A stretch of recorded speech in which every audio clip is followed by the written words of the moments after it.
மருந்து மாத்திரை இது இல்லாம உங்களால வாழ முடியுமா?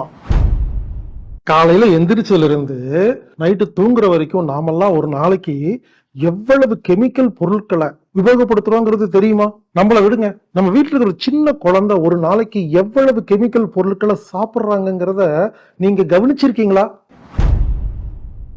நமக்கு ஒரு நோய் வந்தா டாக்டரை பாக்குறோம். அவரு கண்ணு வலி, காது வலி, மூட்டு வலி, இடுப்பு வலி, தலைவலி, எந்த உறுப்புல எந்த வலி இருந்தாலும் ஒரே இடத்துல இடுப்புல இல்ல கையில தானே ஊசி போடுறாங்க. வலி வந்த இடத்துல தானே ஊசி போடணும். அப்போ எங்க வலி வந்தாலும் ஒரே இடத்துல ஏன் ஊசி போடுறாங்க? சிந்தியுங்கள். கடந்த ஒரு வாரத்துல கணவர் மனைவியையோ மனைவி கணவரையோ எத்தனை முறை திட்டியிருப்பீங்க, இல்ல சண்டை போட்டிருப்பீங்க. ஆனா அதே ஒரு வாரத்துல ஏதாவது ஒரு நல்ல காரியத்திற்காக அவங்கள பாராட்டியிருக்கீங்களா, இல்ல அப்ரிஷியேட் பண்ணிருக்கீங்களா? சூழ்நிலைக்காக கடன் வாங்கினேன்னு சொல்ற நாம அதே சூழ்நிலைய நமக்கு சாதகமா ஏன் மாத்திக்க முடியாது? பொருளாதாரத்தை நம்ம கிட்ட கொண்டு வர்றது எப்படி? உங்களுக்கு வர்ற மன உளைச்சலுக்கு காரணம் நீங்களா இல்ல மற்றவங்களா?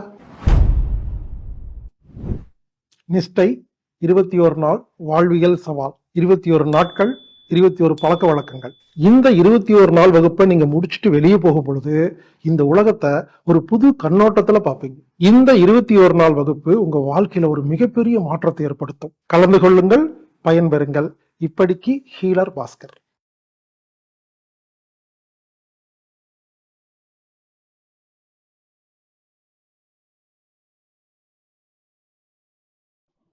செழிக்கட்டும் விவசாயம், சீர்படட்டும் நிர்வாகம், உலக மக்கள் முகங்களில் நிலவட்டும் புன்சிரிப்பு, வளருக ஆன்மீகம், வாழ்க வாழ்வாங்கு. அனைவருக்கும் வணக்கம். சுய சார்பு வியாபாரம் அப்படிங்கிற தலைப்புல ஒரு 10 நாள் ஆன்லைன் வகுப்பு. இந்த வகுப்புக்கு வந்திருக்கும் உங்கள் அனைவருக்கும் எனது மனமார்ந்த வாழ்த்துக்கள், நன்றிகள். இந்த வகுப்பை உங்களுக்கு நான் கொடுப்பதற்கு என்னோடு சேர்ந்து உதவி செய்து கொண்டிருக்கும் சக நண்பர்களுக்கு எனது மனமார்ந்த நன்றிகள். இந்த வகுப்புடைய தலைப்பு சுய சார்பு வியாபாரம். இந்த வகுப்புல யாரெல்லாம் கலந்துக்கலாம் அப்படின்னு கேட்டீங்கன்னா, வியாபாரம் தெரியாதவர்கள், சம்பாதிப்பதற்கு முடியாதவர்கள், கடன் பிரச்சனை இருப்பவர்கள், நிறைய வியாபாரம் செஞ்சு நஷ்டமானவர்கள், தனது பொருளாதாரத்தை ஒழுங்காக வைத்துக்கொள்ள தெரியாதவர்கள், இல்லை ஏற்கனவே பிஸ்னஸ் பண்ணிட்டு இருக்கிறேன் இன்னும் கொஞ்சம் அதிகமாக பண்ணணும் அப்படிங்கிற எண்ணம் இருக்கிறவங்க, இவங்க எல்லாரும் கலந்துக்கலாம். வயசு வித்தியாசமெல்லாம் கிடையாது, ஆண் பெண் வித்தியாசமெல்லாம் கிடையாது, எல்லாரும் கலந்துக்கலாங்க. இந்த வகுப்புடைய கான்செப்ட் என்னன்னு கேட்டிங்கன்னா, சுயசார்பு வியாபாரம் அப்படின்னு நான் பேர் வச்சிருக்கிறேனே தவிர இந்த வகுப்போட உண்மையான பேர் சுயசார்பு வியாபாரம் கிடையாதுங்க. தர்ம வாழ்வாதார வித்தை. வாழ்வாதாரம், பொருளாதாரம், வாழ்வாதாரம், பிஸ்னஸ் எல்லாம் வேற வேற வார்த்தைகள். உண்மையிலேயே இந்த வகுப்புடைய பெயர் தர்ம வாழ்வாதார வித்தை. தர்மத்தின்படி நமது வாழ்வாதாரத்தை, ஃபினான்ஸை, பொருளாதாரத்தை எப்படி ஒழுங்காக வைத்துக் கொள்ளுவது என்பதனான ரகசியம், வித்தை, இதை கற்றுக் கொடுக்கப்படும். பாருங்க, இந்த வகுப்பு சாதாரணமான ஒரு வகுப்பு இல்லைங்க. ஒருவேளை நீங்க எதிர்பார்த்து வந்திருக்கலாம், சுயசார்பு வியாபாரம்னு சொன்ன உடனே சோப்பு எப்படி தயாரிக்கிறது, எண்ணெய் எப்படி தயாரிக்கிறது சொல்லி தருவார் போல் இருக்குன்னு. அந்த மாதிரி கிடையாது. அதே மாதிரி சில பேர் எந்த பிஸ்னஸ் பண்ணனா சக்ஸஸ் பண்ண முடியும், ஒரே ஒரு பிஸ்னஸ் பற்றி சொல்லிக் கொடுப்பேன் அப்படின்னு நினச்சிட்டு இருந்தாலும் அதுவும் கிடையாது. புரிஞ்சுக்கிங்க. நம்மளாம் ஏன் பிஸ்னஸ் ஒழுங்காக பண்ண தெரியல, வியாபாரம் ஏன் பண்ண தெரியலன்னு கேட்டால் கான்செப்ட் புரியலைங்க. அதனால் இந்த வகுப்பில் என்ன இருக்குன்னா கான்செப்ட்ஸ் இருக்கும். கான்செப்ட் அப்படின்னு என்ன கேட்டிங்கன்னா, நமக்கு ஏதோ புரிய வேண்டியது இருக்குது. அது புரிஞ்சிருச்சுன்னா ஆட்டோமேட்டிக்காக இது சரியாக போயிடும். அதனால் நீங்கள் ஒவ்வொருத்தரும் ஒவ்வொரு எதிர்பார்ப்பில் வந்திருப்பீங்க. ஆனால் கண்டிப்பாக இந்த வகுப்பு டிஃப்ரெண்ட்டாக இருக்கும். சில பேருக்கு இது என்னது சம்மந்தமெல்லாம் பேசிகிட்டு இருக்காரு அப்படின்னு கூட தோணலாம். ஆனால் எல்லாம் சம்மந்தம் இருக்குங்க, இருக்கிறனால தாங்க நான் பேசுகிறேன். உண்மையிலேயே உங்களுக்கு வியாபாரம் செய்ய வேண்டும், பொருளாதாரத்தை ஒழுங்கு செய்ய வேண்டும், அக்கறை, இருந்தால், அதுக்கான தேவை இருந்தால் பொறுமையாக இந்த 10 நாள் வகுப்பையும் முழுமையாக கேட்டால் கண்டிப்பாக உங்களுக்கு பதில் கிடைக்கும். அதனால இந்த வகுப்புல நிறைய கான்செப்ட் சொல்லிட்டே வருவேன். கடைசி நாள் தான் அந்த கான்செப்ட்லாம் ஒன்று சேர்த்து என்ன செய்யணும் அப்படிங்கிறத சொல்லுவேன். அதனால இந்த வகுப்புல ரொம்ப முக்கியம் என்னன்னா, பொறுமையா ஒவ்வொரு நாளும் கவனிச்சுக்கிட்டே வரணும். வந்தீங்கன்னா கண்டிப்பா உங்களுக்கு பலன் கிடைக்கும்.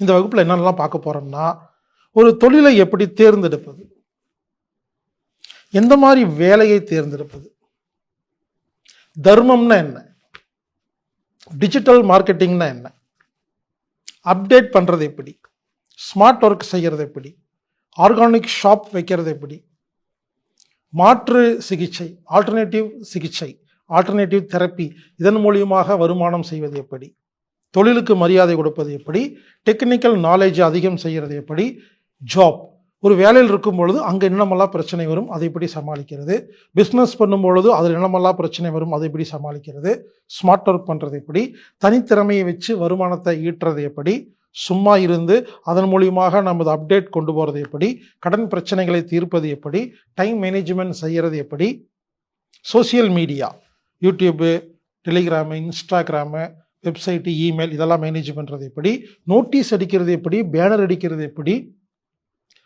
நேம் சூஸ் பண்ணுறது எப்படி, ஒரு கடைக்கோ ஒரு பொருளுக்கோ பேர் வைக்கிறது எப்படி, செட்டில்மெண்ட் அப்படின்னா என்ன, சக்ஸஸ் அப்படின்னா என்ன, இன்வெஸ்ட்மெண்ட் எப்படி செய்கிறது, ப்ரொமோஷன் எப்படி பண்ணுறது, டேக்ஸ் எப்படி கணக்கு பண்ணுறது, ரேட் எப்படி ஃபிக்ஸ் பண்ணுறது, மெட்டா சூட் மூலிமா எப்படி மார்க்கெட்டிங் பண்ணுறது, ஃபோட்டோ போஸ்ட் ப்ரொமோஷன் எப்படி பண்ணுறது, வீடியோ போஸ்ட் ப்ரொமோஷன் எப்படி பண்ணுறது, கண்டென்ட் போஸ்ட் ப்ரொமோஷன் எப்படி பண்ணுறது, கூகுள் ஆட்ஸ் எப்படி யூஸ் பண்ணுறது, ஆட்டோ பைலட் மெத்தட் அப்படின்னா என்ன, இமெயில் மார்க்கெட்டிங் அப்படின்னா என்ன, பல்க் மெசேஜ்னா என்ன, எஸ்சிஓன்னா என்ன, எஸ்சிஎம்னா என்ன, பிஸ்னஸ் வாட்ஸ்அப் எப்படி கிரியேட் பண்ணுறது, கூகுள் டிரைவ் எப்படி யூஸ் பண்ணுறது, யூடியூப் எப்படி ஆரம்பிக்கிறது, டேட்டாஸ் எல்லாம் எப்படி நம்ம சேமித்து வைக்கிறது, அப்புறம் டூல்ஸ் மார்க்கெட்டிங் பண்ணுறதுக்கான டூல்ஸ் எல்லாம் என்ன, கால் க்ளோசிங் மெத்தட் அப்படின்னா என்ன, இந்த மாதிரி நிறைய விஷயங்களை பார்க்க போகிறோங்க. புரிஞ்சுக்குங்க. இந்த வகுப்பு ஆரம்பிக்கிறதுக்கு முன்னால் தெளிவாக சொல்கிறேன், நீங்கள் ஏதோ ஒன்று எதிர்பார்த்து வந்திருப்பீங்க, அந்த மாதிரி வகுப்பு இருக்காது. அப்படியே எங்கேயோ போகிற மாதிரி இருக்கும், கடைசியாக தான் புரியும் உங்களுக்கு. அதனால் மீண்டும் மீண்டும் சொல்கிறேன், உங்களுக்கு வியாபாரத்தின் மூலம் சக்ஸஸ் செய்ய வேண்டும் என்ற அக்கறை இருந்தால் பொறுமையாக இந்த வகுப்பை கவனித்து நோட்ஸ் எடுத்து புரிஞ்சுக்கிட்டீங்கன்னா போதும், கண்டிப்பாக நீங்கள் வியாபாரத்தில் சக்ஸஸ் செய்யலாம், வெற்றி அடையலாம். இந்த வகுப்பு ஒரு 10 நாள் வகுப்புன்னு சொல்லி இப்போ ஏற்பாடு பண்ணுறேங்க. ஆனால் ஒருவேளை 11 நாள் ஒரு 12 நாள் கூட ஆகலாம். அப்ராக்சிமேட்டாக 10 நாளுக்கு பிளான் பண்ணி இந்த வகுப்பு ஆரம்பிக்குதுங்க. அதனால் நீங்கள் இது தயாராக இருங்க. ஒருவேளை ஒரு நாள் 2 நாள் அதிகமாக கூட இருக்கலாம், கம்மியாக இருக்காது. கண்டிப்பாக 10 நாள் கிளாஸ் இருக்கும். ஒருவேளை 11 நாள் 12 நாள் இருக்கிறதுக்கு வாய்ப்பு இருக்குது. இந்த வகுப்பில் ஒரு நாள், அது எந்த நாள்னு சொல்ல மாட்டேன், ஒரு நாள் சாய்ராஜ் அப்படிங்கிறவர் டிஜிட்டல் மார்க்கெட்டிங் எப்படி செய்கிறதுன்னு சொல்லுவார். பொதுவான எல்லா வகுப்புலேயும் முதல் நாள், 2வது நாள், 3வது நாள் என்ன சப்ஜெக்ட் பேசுவேன்னு சொல்லுவேன். இந்த வகுப்பில் சொல்ல மாட்டேன். ஏன் தெரியுங்களா? சொன்னால் சில பேர் என்ன பண்ணுவீங்கன்னா அந்த நாளில் மட்டும் கலந்துக்குவீங்க. அதனால் இந்த எந்த நாள்லையும் என்ன சிலபஸ்ன்னு சொல்ல மாட்டாங்க, மொத்தமாக இவ்வளோ கவர் பண்ணுவாங்க. அதனால் ஒவ்வொரு நாளும் பொறுமையாக முழுமையாக கலந்து கொள்ளுமாறு கேட்டுக்கொள்கிறேன். அது மட்டும் இல்லாமல் வானவியல் ஆராய்ச்சியாளர் ரவிச்சந்திரன் ஐயா அவர்கள் சில டிப்ஸ் கொடுப்பார். செஞ்சோலை செந்தில் குமரன் அவர்கள் சில டிப்ஸ் கொடுப்பார். இதெல்லாம் கொடுத்துட்டு கடைசி நாள், அது 10வது நாளாக இருக்கலாம், இல்லை 11 இருக்கலாம், கடைசி நாள் எல்லா சிலபஸும் முடிச்சோன்னே கடைசி நாளில் நான் இந்த மொத்த கான்செப்டையும் ஒன்று சேர்த்து இனி நாம் எப்படி பிஸ்னஸ் பண்ணணும் அப்படிங்கிறத சொல்லுவேன். அந்த கடைசி நாள் வகுப்பு உங்களுக்கு புரியணும்னா மொத்த நாள் வகுப்பையும் முழுமையாக கவனித்திருக்க வேண்டும். கண்டிப்பாக பேப்பர் பேனை வச்சுட்டு நோட்ஸ் எடுக்கணும். நான் ஒவ்வொரு வகுப்புலையும் சொல்கிறேன், இந்த ஆன்லைன் வகுப்பெல்லாம் நடத்துறது வெறும் கவனிக்கிறதுக்கு மட்டும் இல்லைங்க, நோட்ஸ் எடுக்கிறதுக்கு தான். எவ்வளவு நோட்ஸ் எடுக்கிறீங்களோ திரும்ப பார்த்து நீங்கள் அதை பயன்பெற்று கொள்ளலாம். நோட்ஸ் எடுக்காமல் சும்மா கேட்டிங்கன்னா, நானேங்க மற்றவங்க நடத்துகிற வகுப்புடைய வீடியோவெல்லாம் பார்க்கும் பொழுது பேப்பர் பேனோட உட்காந்துருப்பேங்க. அது ஒரு வீடியோவில் 10 முறையெல்லாம் பார்ப்பேங்க. ஒவ்வொரு தடவை பார்க்கும்போது வேறு வேறு மாதிரி புரியுங்க.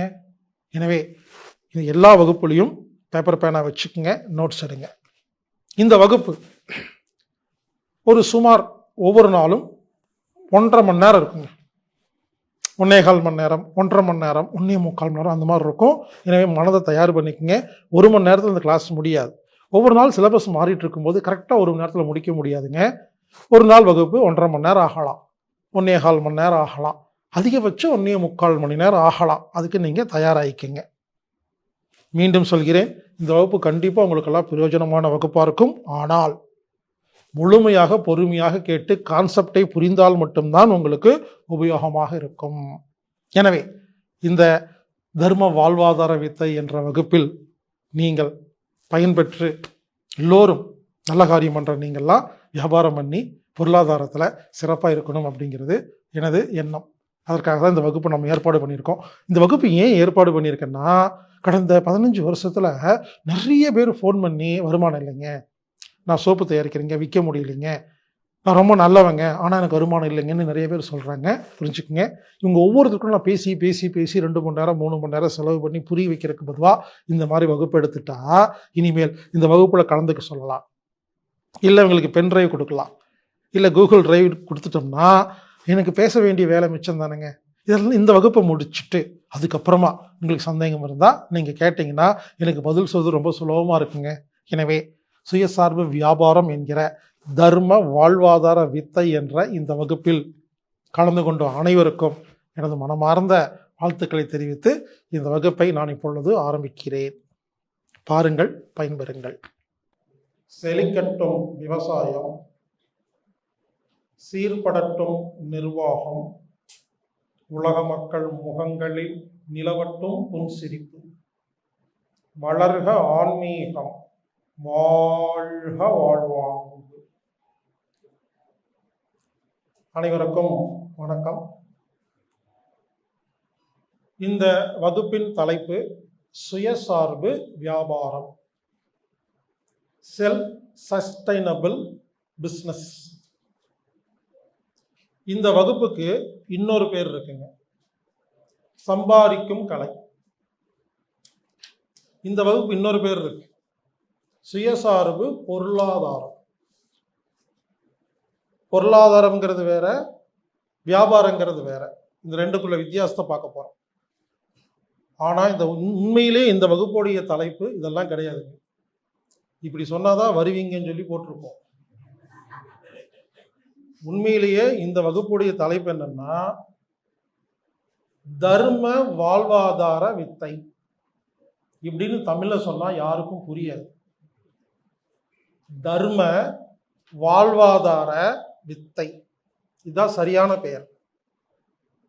நமது வாழ்வாதாரத்தை எப்படி தர்மத்தின்படி ஒழுங்காக வைத்துக் கொள்வது என்ற கலையை கற்றுக் கொடுக்கும் வகுப்பு. மீண்டும் சொல்கிறேன், பிஸ்னஸ் அப்படிங்கிறது வேற, வாழ்வாதாரம் அப்படிங்கிறது வேற, பொருளாதாரம்ங்கிறது வேற. பிஸ்னஸ்னா எதையாவது பண்ணி சம்பாதிக்கணும், அவ்வளவுதான். அது அவ்வளவுதான் மரியாதை. வாழ்வாதாரங்கிறது நமது வாழ்க்கை ஒழுங்கா இருக்கிறதுக்கான அரேஞ்ச்மெண்ட்ஸ், ஃபெசிலிட்டி. பொருளாதாரங்கிறது நம்ம வசதியா வாழ்றதுக்காக வீடு, பங்களா, காரு, இதெல்லாம் பொருளாதாரம். புரிஞ்சுக்கங்க, 3க்கு வித்தியாசம் இருக்கு. அப்போ இன்னைக்கு நம்ம வந்திருக்கிற வகுப்புடைய உண்மையான பெயர் தர்ம வாழ்வாதார வித்தை. அப்ப நம்ம என்ன தெரிஞ்சுக்கணும்னா, தர்மம்னா என்ன தெரிஞ்சுக்கிட்டாதான் இந்த வகுப்பே புரியும். இந்த உலகத்தில் நடக்கும் எல்லா பிரச்சனைகளுக்கு காரணம் என்னவென்றால், தர்மம் என்பது யாருக்குமே தெரியவில்லை. எல்லாரும் தர்மம்னா தப்பா புரிஞ்சிருக்காங்க. தர்மம் பண்றேன் அப்படிம்பாங்க, அதுக்கு பேரு தானம்.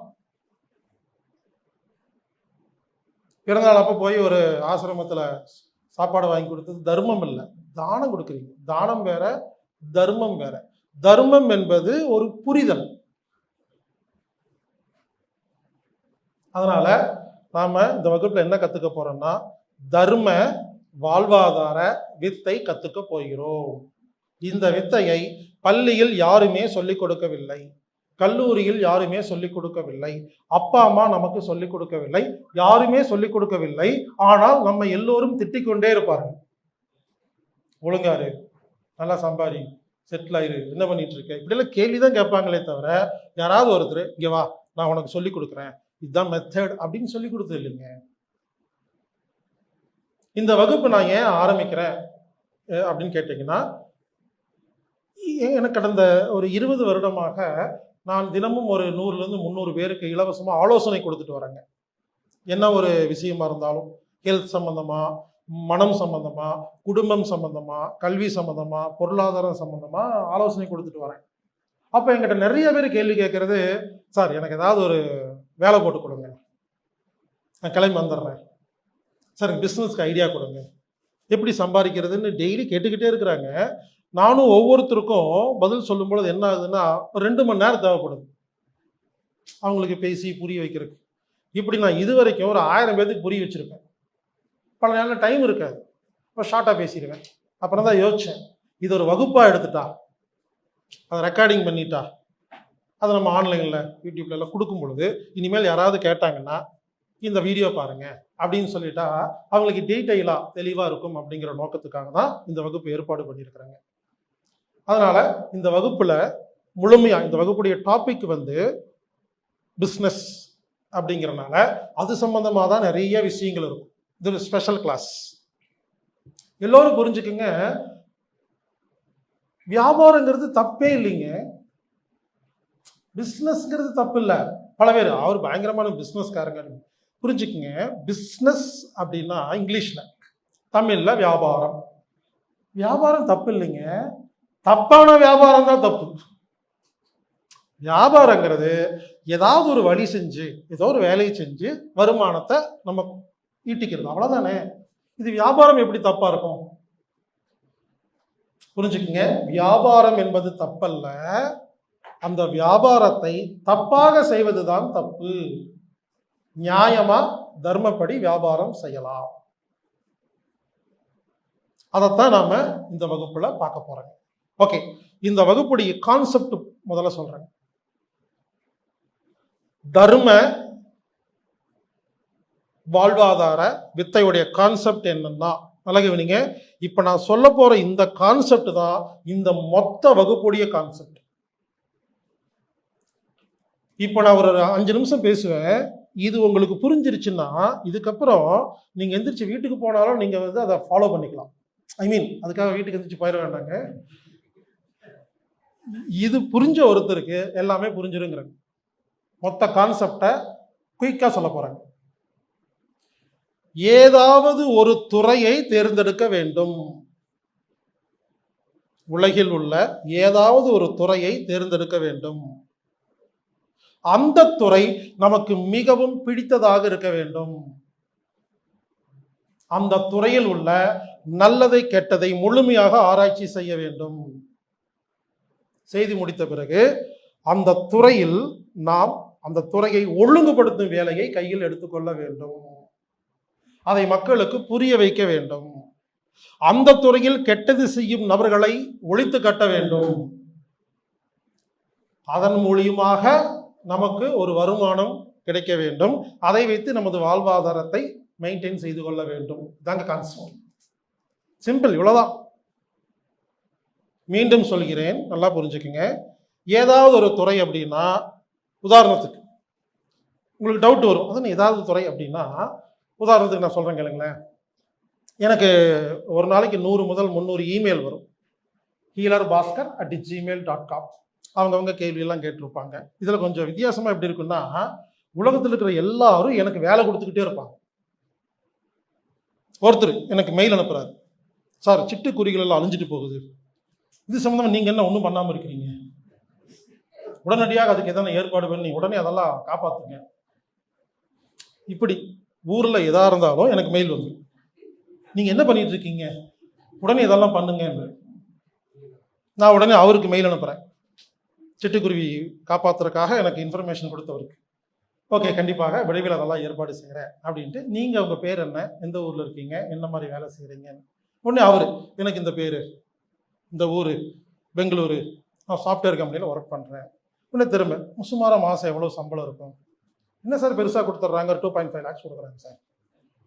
உடனே திருப்பி மெயில், நீங்கள் மட்டும் வேலைக்கு போய் 2.5 லட்ச ரூபா சம்பாரிச்சு உங்களுக்கு வீடு காரு பங்களா வாங்கிவிட்டு எனக்கே அந்த வேலையை சொல்கிறீர்கள். என் அப்பா அம்மா மட்டும்தான் என்னை நேர்ந்து விட்டிருக்கிறார்களா? நீங்கள் விவரமாக சம்பாதித்துக் கொண்டு என்னிடம் சொல்வதற்கு உனக்கு என்ன உரிமை இருக்கிறது? எனவே வரும் 1ஆம் தேதி முதல் நமது அலுவலகத்தில் சிட்டுக்குருவியை காப்பாற்றுவதற்கு டிபார்ட்மெண்ட் ஓபன் பண்ண போகிறேன். அதில் நீங்க தான் மேனேஜர். உங்கள் வேலை ரிசைன் செய்வதற்கு மரியாதையாக வந்து சேருங்கள். 3 நேரம் சாப்பாடு, உணவு, தங்குமிடம் எல்லாமே கொடுத்து கையில 10,000 ரூபாய் கொடுப்பேன். எதுக்கு சொல்றேன்னு கேட்டீங்கன்னா, எல்லோரும் நாம் யாருமே பொறுப்பை எடுத்துக்கொள்வதே இல்லை. குறை சொல்லும் வேலையை மட்டும்தான் செய்து கொண்டிருக்கிறோம். அடுத்தவரிடம் வேலையை தலையில் ஒப்படைக்கும் வேலையை மட்டும்தான் செய்து கொண்டிருக்கிறோம். கவலைப்பட்டு கொண்டே இருக்கிறோம், அழுது கொண்டே இருக்கிறோம், புலம்பிக் கொண்டே இருக்கிறோம். பொறுப்பை கையில் எடுப்பதற்கு யாருக்கும் துணிவில்லை.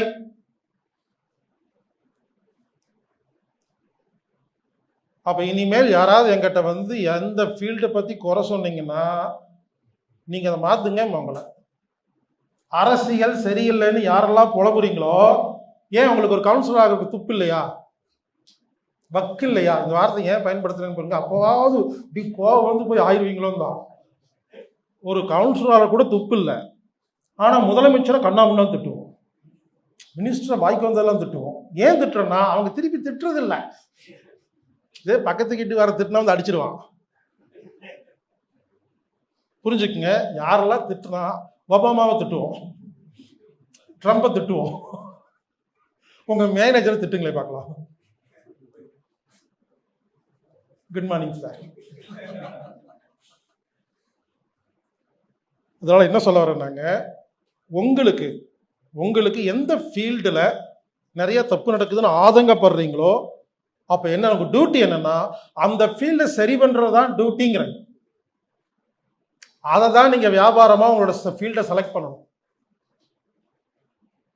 சோப்பு சரியில்லைங்க, எண்ணெய் சரியில்லைங்க, நீங்க ஆர்கானிக் ஷாப் வைங்க. அரசியல் சரியில்லைங்க, நீங்க கவுன்சிலர் ஆகுங்க, எம்எல்ஏ ஆகுங்க, மினிஸ்டர் ஆகுங்க. சோழர் பரம்பரையில் ஒரு எம்எல்ஏ அப்படின்னு சொல்லி ஆகுங்க. அப்ப புரிஞ்சுங்களா? ஃபீல்டு எப்படி செலக்ட் பண்ணணும்னா, எதுல நிறைய குறை உங்களுக்கு தெரியுதோ அப்ப என்ன அர்த்தம்னா அதுல இருக்கிற நிறை தெரிஞ்சனாலதான் குறை தெரியுதுங்கிறேன். எந்த ஃபீல்டு சரியில்லைன்னு ஆதங்கப்படுறீங்களோ அது சரியில்லைன்னு ஏன் தோணுதுன்னா அது சரியா எப்படி இருக்கணும்னு தோணி இருக்குது, அதான் சரியில்லைன்னு தோணி இருக்கு.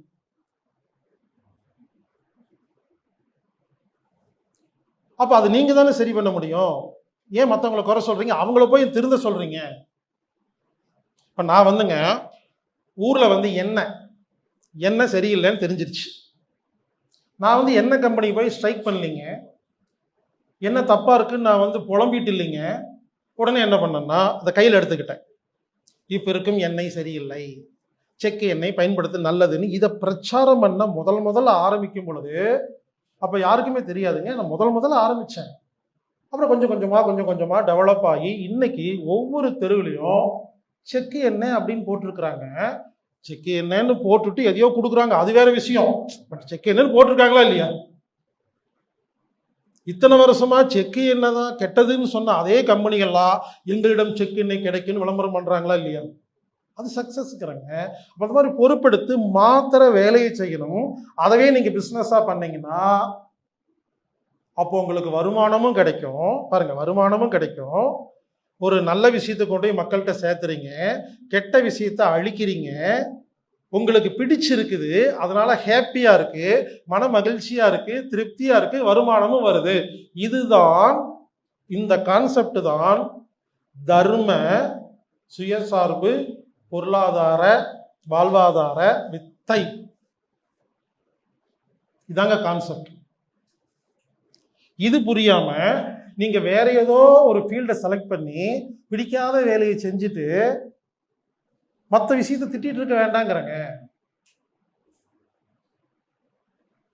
அதுக்கு எல்லாரும் சொல்ற ஒரே ரீசன், என்னங்க பண்றது, குடும்பம் நடத்தணும் இல்லையா, வருமானம் வேணும் இல்ல, இஎம்ஐ எல்லாம் கட்டணுங்க, அதனால நான் செய்யற வேலை தப்புன்னு தெரியுதுங்க, இருந்தாலும் நான் செய்யறேங்கன்னு சொன்னாவே நீங்கள் இதற்கு சரிப்பட மாட்டீர்கள். இந்த காரணத்தை நான் ஏத்துக்கவே மாட்டேங்க. நான் செய்கிற தொழில் தப்புன்னு தெரியுதுங்க, வேற வழி இல்லைன்னு எப்ப சொல்றீங்களோ, இதே தானே மினிஸ்டருக்கும், இதே தானே போலீஸுக்கும், இதே தானே பத்திரிகை துறைக்கும். இப்ப அவங்களே குறை சொல்றீங்க, அப்ப நீங்க பேசாம இருக்கணுமா இல்லையா? நீங்க செய்யறதுக்கு மட்டும் ஒரு காரணம் சொல்லிட்டு மற்றவங்களுக்கெல்லாம் காரணம் இருக்கக்கூடாதுன்னு நினைக்கிறதுல என்ன நியாயம் இருக்கிறது? அப்போ இந்த வகுப்புடைய நோக்கம் என்னன்னா, ஏதாவது ஒரு துறையை நீங்கள் முதலில் தேர்ந்தெடுக்க வேண்டும். அது அரசியல் கூட இருக்கலாங்க. உடனே சில பேர் அரசியல்ல நல்லதெல்லாம் பண்ண முடியாதுங்க அப்படின்னு சொன்னீங்கன்னா, அது நீங்கள் தவறாக புரிந்து கொண்டிருக்கும் ஸ்டேட்மெண்ட். நான் ஒத்துக்க மாட்டேன். உத்தரமேரூர்ல கேசவன் ஒருத்தருங்க, அவரு அங்க ஒரு போஸ்ட்ல இருந்தார். அந்த ஊர்ல நல்ல காரியம் மட்டும்தான் பண்ணியிருக்காரு. மேலதிகாரிகளுக்கும் பதில் சொல்லுவாரு, பொதுமக்களுக்கும் பதில் சொல்லுவாரு. அவர் உதாரணமா சொல்றாங்க. மேலதிகாரிகிட்டையும் கெட்ட பேர் வாங்காம, அவங்க தலைவர்கிட்டையும் கெட்ட பேர் வாங்காம, பொதுமக்கள்கிட்டையும் கெட்ட பேர் வாங்க நல்ல காரியம் செய்ய முடியும். அதற்கு உதாரணம் கேசவன் அப்படிங்கிற ஒரு அதிகாரி. அவர் பண்ணியிருக்காருங்க. இந்த மாதிரி லிஸ்ட் சொல்லுவேன். நிறைய பேர் நிறைய ஊர்ல பண்ணியிருக்கிறாங்க. முடியுங்கிறங்க. ஒரு ஹோட்டல் வச்சு நடத்துறீங்களா? இல்லைங்க, நல்ல ஃபுட்டெல்லாம் கொடுத்தா யாருங்க வாங்குறா? சொல்ல ஒத்துக்க மாட்டேங்க. திருநெல்வேலியில அரசன் மெஸ்ஸுன்னு இருக்குங்க. அவர் நல்ல ஃபுட்டு மட்டும்தான் கொடுப்பாரு. அவரு அவரு அவர் விஷயத்துல கான்ஃபிடென்ட்டா இருக்காருங்கிறங்க. முடியுங்கிறங்க. இது நமக்கு நாமே சொல்லிக்கிற சாக்கு. இல்லைங்க, இப்படி எல்லாம் கொடுத்தாதாங்க மக்கள் ஒத்துக்கிறாங்க. மக்கள் ஒத்துக்கிறது புரிஞ்சுக்குங்க, காம்ப்ரமைஸே ஆகக்கூடாதுங்கிறது. நாம் தெளிவாக இருந்தால் மற்றவங்களுக்காக காம்ப்ரமைஸ் ஆக மாட்டோம். நாமே தெளிவாக இல்லாத பொழுதுதான் இந்த காம்ப்ரமைஸ் பிசினஸ் வரும். அதனால நீங்க புரிஞ்சுக்க வேண்டியது, மீண்டும் சொல்கிறேன், ஏதாவது ஒரு துறை, நான் பிசினஸ்ன்னு சொல்ல, துறைன்னு சொல்லியிருக்கிறேன். துறை அப்படிங்கிறது கல்வியா இருக்கலாம், அரசியலா இருக்கலாம், பொருளா இருக்கலாம், ஏதோ ஒரு துறைங்க. ஏதாவது ஒரு துறையை நீங்கள் தேர்ந்தெடுக்க வேண்டும். அப்புறம் அந்த துறை உங்களுக்கு பிடிச்சிருக்க வேண்டும். உடனே இந்த துறையில் நிறைய வருமானம் வருங்க, ஆனா பிடிக்காதுங்கன்னு செலக்ட் பண்ணக்கூடாது. அது உங்களுக்கு பிடிச்சிருந்தாதான் கரெக்டா வரும். ஒரு விஷயம் புரிஞ்சுக்குங்க, எல்லாரும் என்ன பண்றீங்கன்னா, பிடிக்காத வேலையை கஷ்டப்பட்டு செஞ்சுட்டு பிடிச்ச மாதிரி வாழ்றதுக்கு டூர் போறீங்க. வேலையே பிடிச்ச மாதிரி இருந்தா எதுக்கு என்டர்டைன்மெண்ட்டுக்கு தனியா டைம்? அவ்வளவுதான். இந்த 3 நாள் நான் பேசுறேன் இல்லைங்களா, இதை நான் வேலையாக பேசவில்லைங்க. பேசி முடிச்சுட்டு ஹாப்பியா தான் இருப்பேன், அதே எனர்ஜி தான் இருக்கும், குறையாது. ஏன்னா நான் பேசுறத வேலையா பேசலைங்க, பிடிச்சு பேசுறேன். எனவே நான் எனர்ஜியோட இருக்கிறேன். ஒரு நாளைக்கு 100 பேத்துக்கு 300 பேத்துக்கு பதில் சொல்றேங்க. உண்மையிலே சொல்றேங்க, யாராலையும் சொல்ல முடியாதுங்க. எவ்வளவு வேணா மெயில் அனுப்புங்க, நான் தான் பதில் சொல்லுவேன்.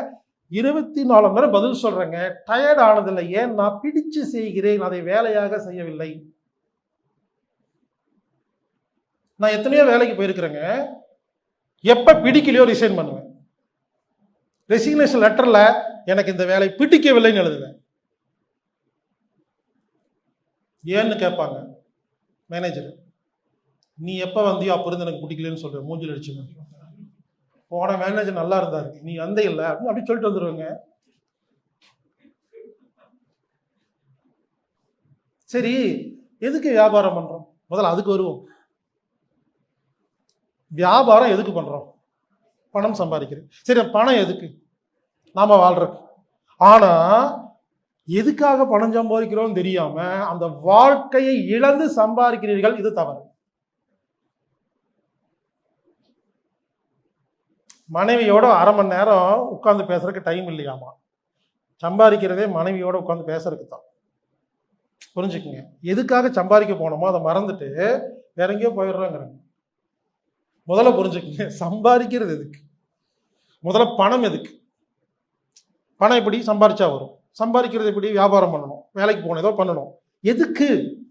எதுக்குன்னா நாம் மகிழ்ச்சியாக வாழ்வதற்கு, குடும்பத்தோடு நேரம் செலவு செய்யறதுக்கு, பிடிச்ச விஷயத்தையெல்லாம் செய்யறதுக்கு. நாலு கல்யாணத்துக்கு சொந்தக்காரங்க வீட்டுக்கெல்லாம் போறதுக்கு டூர் போறதுக்கு இதுக்கு தான் சம்பாதிக்கிறோம். ஆனா எல்லாரும் சொல்ற காரணம் வேலை இருந்தனால தங்கச்சி கல்யாணத்துக்கு வரல, எனக்கு வேலை இருந்தனால என் குழந்தையோட டைம் ஸ்பெண்ட் பண்ணல, பிசினஸ் கொஞ்சம் பிஸியா இருந்தனால நான் இதை பண்ணல அப்படின்னு சொன்னீங்கன்னா அப்ப அது எதுக்குங்கிற அந்த வார்த்தைக்கு அர்த்தமே இல்லாமல் போய்விடுகிறது. முதல்ல புரிச்சுக்குங்க, நம்ம இந்த ஊர்ல வாழ்றோம் இல்லையா, எதுக்குன்னா நாம மகிழ்ச்சியா இருக்கிறதுக்கு, சந்தோஷமா இருக்கிறதுக்கு. அதை விடுங்க, நம்ம பிறந்தது எதுக்குன்னு யோசிப்போம்.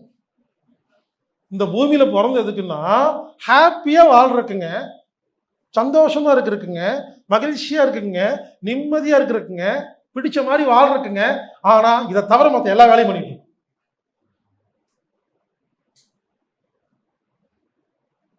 அதுக்கு இம்பார்ட்டன்ட் கொடுக்கணும். இதுக்கு பேர் தான் ஒர்க் லைஃப் பேலன்ஸ் சொல்லுவாங்க. யூரோப் கண்ட்ரில எல்லாம் இதுக்கு இம்பார்ட்டன்ட் கொடுப்பாங்க. ஆனா அங்க கொஞ்சம் ஓவரா கொடுப்பாங்க, அதுவே கடுப்பாங்க. நம்ம ஊர்ல ஒர்க் லைஃப் இம்பார்ட்டன்ட் கொடுக்கறது இல்லைங்க. யூரோப் நாட்டில் கொஞ்சம் இல்ல ரொம்ப ஓவரா கொடுக்குறாங்க. யூரோப் நாட்டில எல்லாம் சனி ஞாயிறுல டாக்டர்லாம் இருக்க மாட்டாங்க ஹாஸ்பிட்டல்ல. உண்மையிலேங்க எமர்ஜென்சி போனா சாக வேண்டியதுதான். ஓப்பனா சொல்றாங்க, சாக வேண்டியதுதாங்க. போய் கேட்டீங்கன்னா சாரி நாங்க சனி ஞாயிறுல வேலை செய்ய வீட்டில் உட்காந்துருப்பாங்க. அது கொஞ்சம் ஓவர் தானே. இங்க அப்படி இல்லை, இங்க 24 hours இருப்பாங்க, அதுவும் தப்புங்கிறாங்க. புரிஞ்சுக்குங்க, அடிச்சா மொட்டை வச்சா குடுமின்னு ஊர்ல இருக்குதுங்க. ஒண்ணு அடிச்சா மொட்டை தான், இல்லைன்னா குடுமி தான். ரெண்டுக்கு நடுவில் கிராப் வெட்டிக்கணுங்கிறது அந்த கிளாஸ். ஒன்று ஓவரா லைஃப் வாழ்றது, பிஸ்னஸ் பண்றது இல்லை. சில பேர் ஓவரா பிஸ்னஸ் பண்றது, லைஃப் வாழ்றது இல்லை. இதுக்கு பேர் தான் மொட்டை, அதுக்கு பேர் தான் குடுமி. நான் நடத்துற கிளாஸ் கிராப். இது பாதி அது பாதி இருக்கும். அதை கற்றுக் கொடுக்கறதா கிளாஸுங்க. ஆக்சுவலா நாமெல்லாம் ரொம்ப நல்லாதாங்க இருக்கிறோம், நல்லாதான் இருக்கோம்னு புரிய வைக்கிற கிளாஸ். பெருசா பிசினஸ் எல்லாம் மாற்ற வேண்டாம், வேலையெல்லாம் மாற்ற வேண்டாம், அதுல இருக்கிற கொள்கைகளை மாத்திட்டா போதும். அப்போ நாம பிறந்தது எதுக்கு? நிம்மதியா வாழ்றதுக்கு, சந்தோஷமா வாழ்றதுக்கு, ஆனந்தமா வாழ்றதுக்கு, ஹாப்பியா வாழ்றதுக்கு, நமக்கு பிடிச்ச மாதிரி வாழ்றதுக்கு, குடும்பத்தோட வாழ்றதுக்கு, சொந்தக்காரங்க கல்யாணத்துக்கெல்லாம் போறதுக்கு தான் வாழ்றோம்னு முதல்ல புரிஞ்சுக்குங்க. இதுக்கு இம்பார்ட்டன்ட் கொடுங்க. இதுக்கு தான் வேலைக்கு போறோம், இதுக்கு தான் பிசினஸ் பண்றோம், இதுக்கு தான் சம்பாதிக்கிறோம். இது புரிஞ்சாவே உங்களுக்கு பாதி புரிஞ்சிடும். இதுக்கு முக்கியத்துவம் கொடுங்கள். அடுத்தது தர்ம வாழ்வாதார வித்தை அப்படின்னா என்னன்னா, ஏதாவது ஒரு துறையை செலக்ட் செய்யணும், அது உங்களுக்கு பிடிச்சிருக்கணும். மீண்டும் சொல்கிறேன், பிடிக்காத வேலைக்கு 2 லட்சம் சம்பளத்துக்கு வேலை போவதை விட பிடிச்ச வேலைக்கு 1 லட்சம் சம்பளத்துக்கு வேலைக்கு போவதை நான் பாராட்டுவேன். அந்த பிடிக்காத வேலைக்கு போயிட்டு அதுல நோய் வந்து அந்த நோய்க்கு டாக்டர்கிட்ட செலவு பண்ணி வீட்டை படுத்து படுக்கையா இருந்து அவ்வளோ கஷ்டப்படுறதுக்கு பிடிச்ச வேலை கம்மியா சம்பளத்துக்கு போகலாம் அப்படிங்கிற அந்த புரிதல் வந்துவிட்டால் நீங்கள் நிம்மதியாக வாழலாம். நான் சிவில் இன்ஜினியருங்க. நான் வந்து டிப்ளமா சிவில் படிச்சுட்டு, பிஇ சிவில் படிச்சுட்டு, சிவில் இன்ஜினியராக வேலை செஞ்சுட்டு இருந்தேன் ரொம்ப வருஷமா. நல்லா பண்ணுவாங்க, பிஸ்னஸ் நல்லா வேலை நல்லா பண்ணிட்டு இருந்தேன். ஒரு குறிப்பிட்ட ஸ்டேஜுக்கு அப்புறம் எனக்கு அங்கே நிம்மதி சந்தோஷம் எல்லாம் போயிடுச்சு. 24 hours வேலை செய்கிறது, பொறுப்பு எல்லாம். அப்போ என்ன யோசிச்சேன்னா, சரி இனி இந்த வேலை வேண்டாம், கொஞ்சம் ஃப்ரீயாக இருக்கிற மாதிரி வேலைக்கு போகலாம் அப்படின்னு முடிவு பண்ணேன். முடிவு பண்ணப்போ என்னோட நண்பர் ஒருத்தர் ஃப்ரெண்டு, அவர் நண்பர் என்ன பண்ணார், ஒரு பேங்க்கில் ஒர்க் பண்ணிட்டு இருந்தார். ஒரு பேங்க்கில் ஒரு குறிப்பிட்ட ஒரு ஹோம் லோன் டிபார்ட்மெண்ட்டில் ஒர்க் பண்ணிட்டு இருந்தார். அவர் எப்பவுமே எங்க கூட இருப்பார், வருவார் போவார். எப்போ கூப்பிட்டாலும் டூர் போகிறோன்னா வந்துடுவார் போவார். அப்போ நான் கேட்டேன், நீ ஆஃபீஸ்க்கே போக மாட்டியாடா? அவன் சொன்னான், ஆஃபீஸ்க்கெல்லாம் போக வேண்டிய அவசியம் இல்லை, டெய்லி சாயந்தரம் 6 மணிக்கு போய் ரிப்போர்ட் கொடுத்தா மட்டும் போதும், எல்லாமே ஃபீல்டு ஒர்க்குன்னு சொன்னான். எனக்கு ரொம்ப பிடிச்சிருந்துச்சு. நேராக உண்மையிலுங்க, நான் படித்தது பிஇங்க, நான் ஒரு இன்ஜினியருங்க, எல்என்டியில் ஒர்க் பண்ணியிருக்கேன், பெரிய பெரிய கம்பெனியில் வீராணம் திட்டத்தில் ஒர்க் பண்ணியிருக்கிறாங்க. இங்கே கோயம்புத்தூர் ஏர்போர்ட்டு, சென்னை ஏர்போர்ட்டு பெரிய பெரிய இன்ஜினியராக வேலை செஞ்சேன். நான் ஹோம் லோன் எக்ஸிக்யூட்டிவ் வேலைக்கு 5000 ரூபாய்க்கு போய் இன்டர்வியூ அட்டன் பண்றாங்க. வாழ்க்கையில் நடந்த உண்மை சம்பவம் பேசிட்டு இருக்காங்க. 5000 சேலரி, ஹோம் லோன், போய் அட்டன் பண்றாங்க இன்டர்வியூல. மேனேஜரு ரெஷ்யூம் எல்லாம் பார்த்துட்டு, என்ன தம்பி இன்ஜினியரிங் படிச்சிருக்கீங்க, ஏர்போர்ட்டில் ஒர்க் பண்ணியிருக்கீங்க, பெரிய பெரிய இங்கே வந்திருக்கீங்க, நீங்கள் ஓவர் குவாலிஃபிகேஷன் எடுத்துக்க மாட்டேன் அப்படின்னா. இல்லை சார் நான் ஒர்க் பண்ணுவேன் சார், கொடுங்க சார் அப்படிங்க. ஆமாம் இங்கே வேலை இருக்குன்னு உங்களுக்கு எப்படி தெரியும் அப்படின்னு. நான் சொன்னேன், சார் இங்கே ஒர்க் பண்ணிட்டு இருக்காருல்ல முரளி, அவரோட ஃப்ரெண்டுங்க அப்படின்னு. ஓ முரளி ஃப்ரெண்டா நீ, சரி ஏன் இந்த வேலையை செலக்ட் பண்ண? சார் முரளி எப்பவுமே கூடவே இருப்பார் சார், டூரெல்லாம் வருவார் சார், எப்போ கூப்பிட்டாலும் வந்துடுவார் சார். அவன் தான் சொன்னான் சார் 6 மணிக்கு வந்து ரிப்போர்ட் கொடுத்தா போதும். முரளி போட்டு கொடுத்துட்டு உண்மையிலங்க நடந்த சம்பவங்க. உடனே அவர் சொன்னார், பாரு இது வந்து 10th +2 எல்லாம் ஃபெயில் ஆனவங்க வேலை செய்கிற ஆஃபீஸு, நீ இன்ஜினியரிங் எல்லாம் படிச்சிருக்க, இங்கே வந்து இந்த வேலையெல்லாம் செய்ய முடியாது, ஏதோ நீ கேட்கறனால நான் கொடுக்குறேன், கண்டிப்பாக நீ 2 மாதத்துக்கு அப்புறம் ரிசைன் பண்ணிட்டு போயிடுவேன், நீ தான் ரிக்வெஸ்ட் பண்ணாலும் கொடுக்குறேன்னு கொடுத்தாருங்க. உண்மையிலே சொல்கிறேங்க, புரிஞ்சுக்குங்க. அந்த வேலையை நான் எடுத்து ஹோம் லோன்ஸில் நான் காலையிலேருந்து சாயந்தரம் வரைக்கும் ஒர்க் பண்ணுவேங்க. எப்படி ஒர்க் பண்ணுவேன்னா, நான் எனக்கு எப்போ எனர்ஜிட்டியாக இருக்கோ ஒர்க் பண்ணுவேன், எப்போ டயர்டாக இருக்கோ தூங்குவேன், சொந்தக்கார கல்யாணத்துக்கெல்லாம் போவேன், வீட்டில் யோகா பண்ணுவேன், எல்லாம் பண்ணிட்டு வேலையும் பண்ணுவேன், எனக்கு பிடிச்ச மாதிரி வாழ்ந்தேங்க. உண்மையிலே சொல்கிறேங்க, மாதம் சுமார் 1.5 லட்ச ரூபா சம்பாரிச்சாங்க. நான் சொல்கிறது பல வருடம், ஒரு 20 வருஷத்துக்கு முன்னால். மேனேஜருக்கே 25,000 ரூபா தான் சம்பளம். பாப்பா டே என்னோட பயங்கரமாக சம்பாதிக்கிறேன்.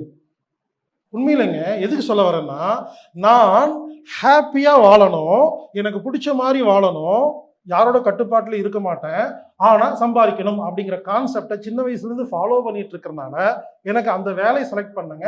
நான் சந்தோஷப்பட்டேங்க. யாராவது வந்து நீ இன்ஜினியரிங் படிச்சுட்டு ஏன் அந்த வேலையை செய்கிறேன்னு கேட்டால், ஆமாம் நான் ஹாப்பியாக இருக்கேன்னு சொல்ல, அந்த தில் எனக்கு இருந்ததுன்னு சொல்கிறேங்க.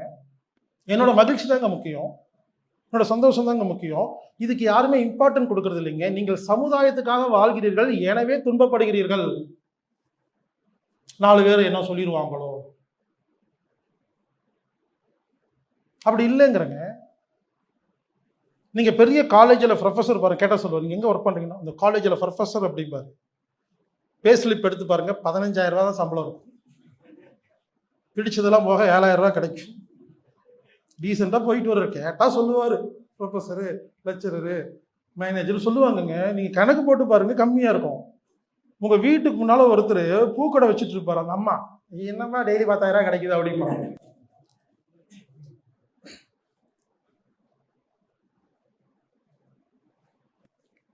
மொத்தமாக நம்ம என்ன செய்கிறோங்கிறதா இந்த முக்கியம். பொதுவாக சமுதாயத்தை பார்த்து பயப்படுற வரைக்கும் இந்த உலகத்தில் முன்னேற முடியாது. சமுதாயம் அப்படிதாங்க ஏதாவது சொல்லிக்கிட்டே இருக்குங்க.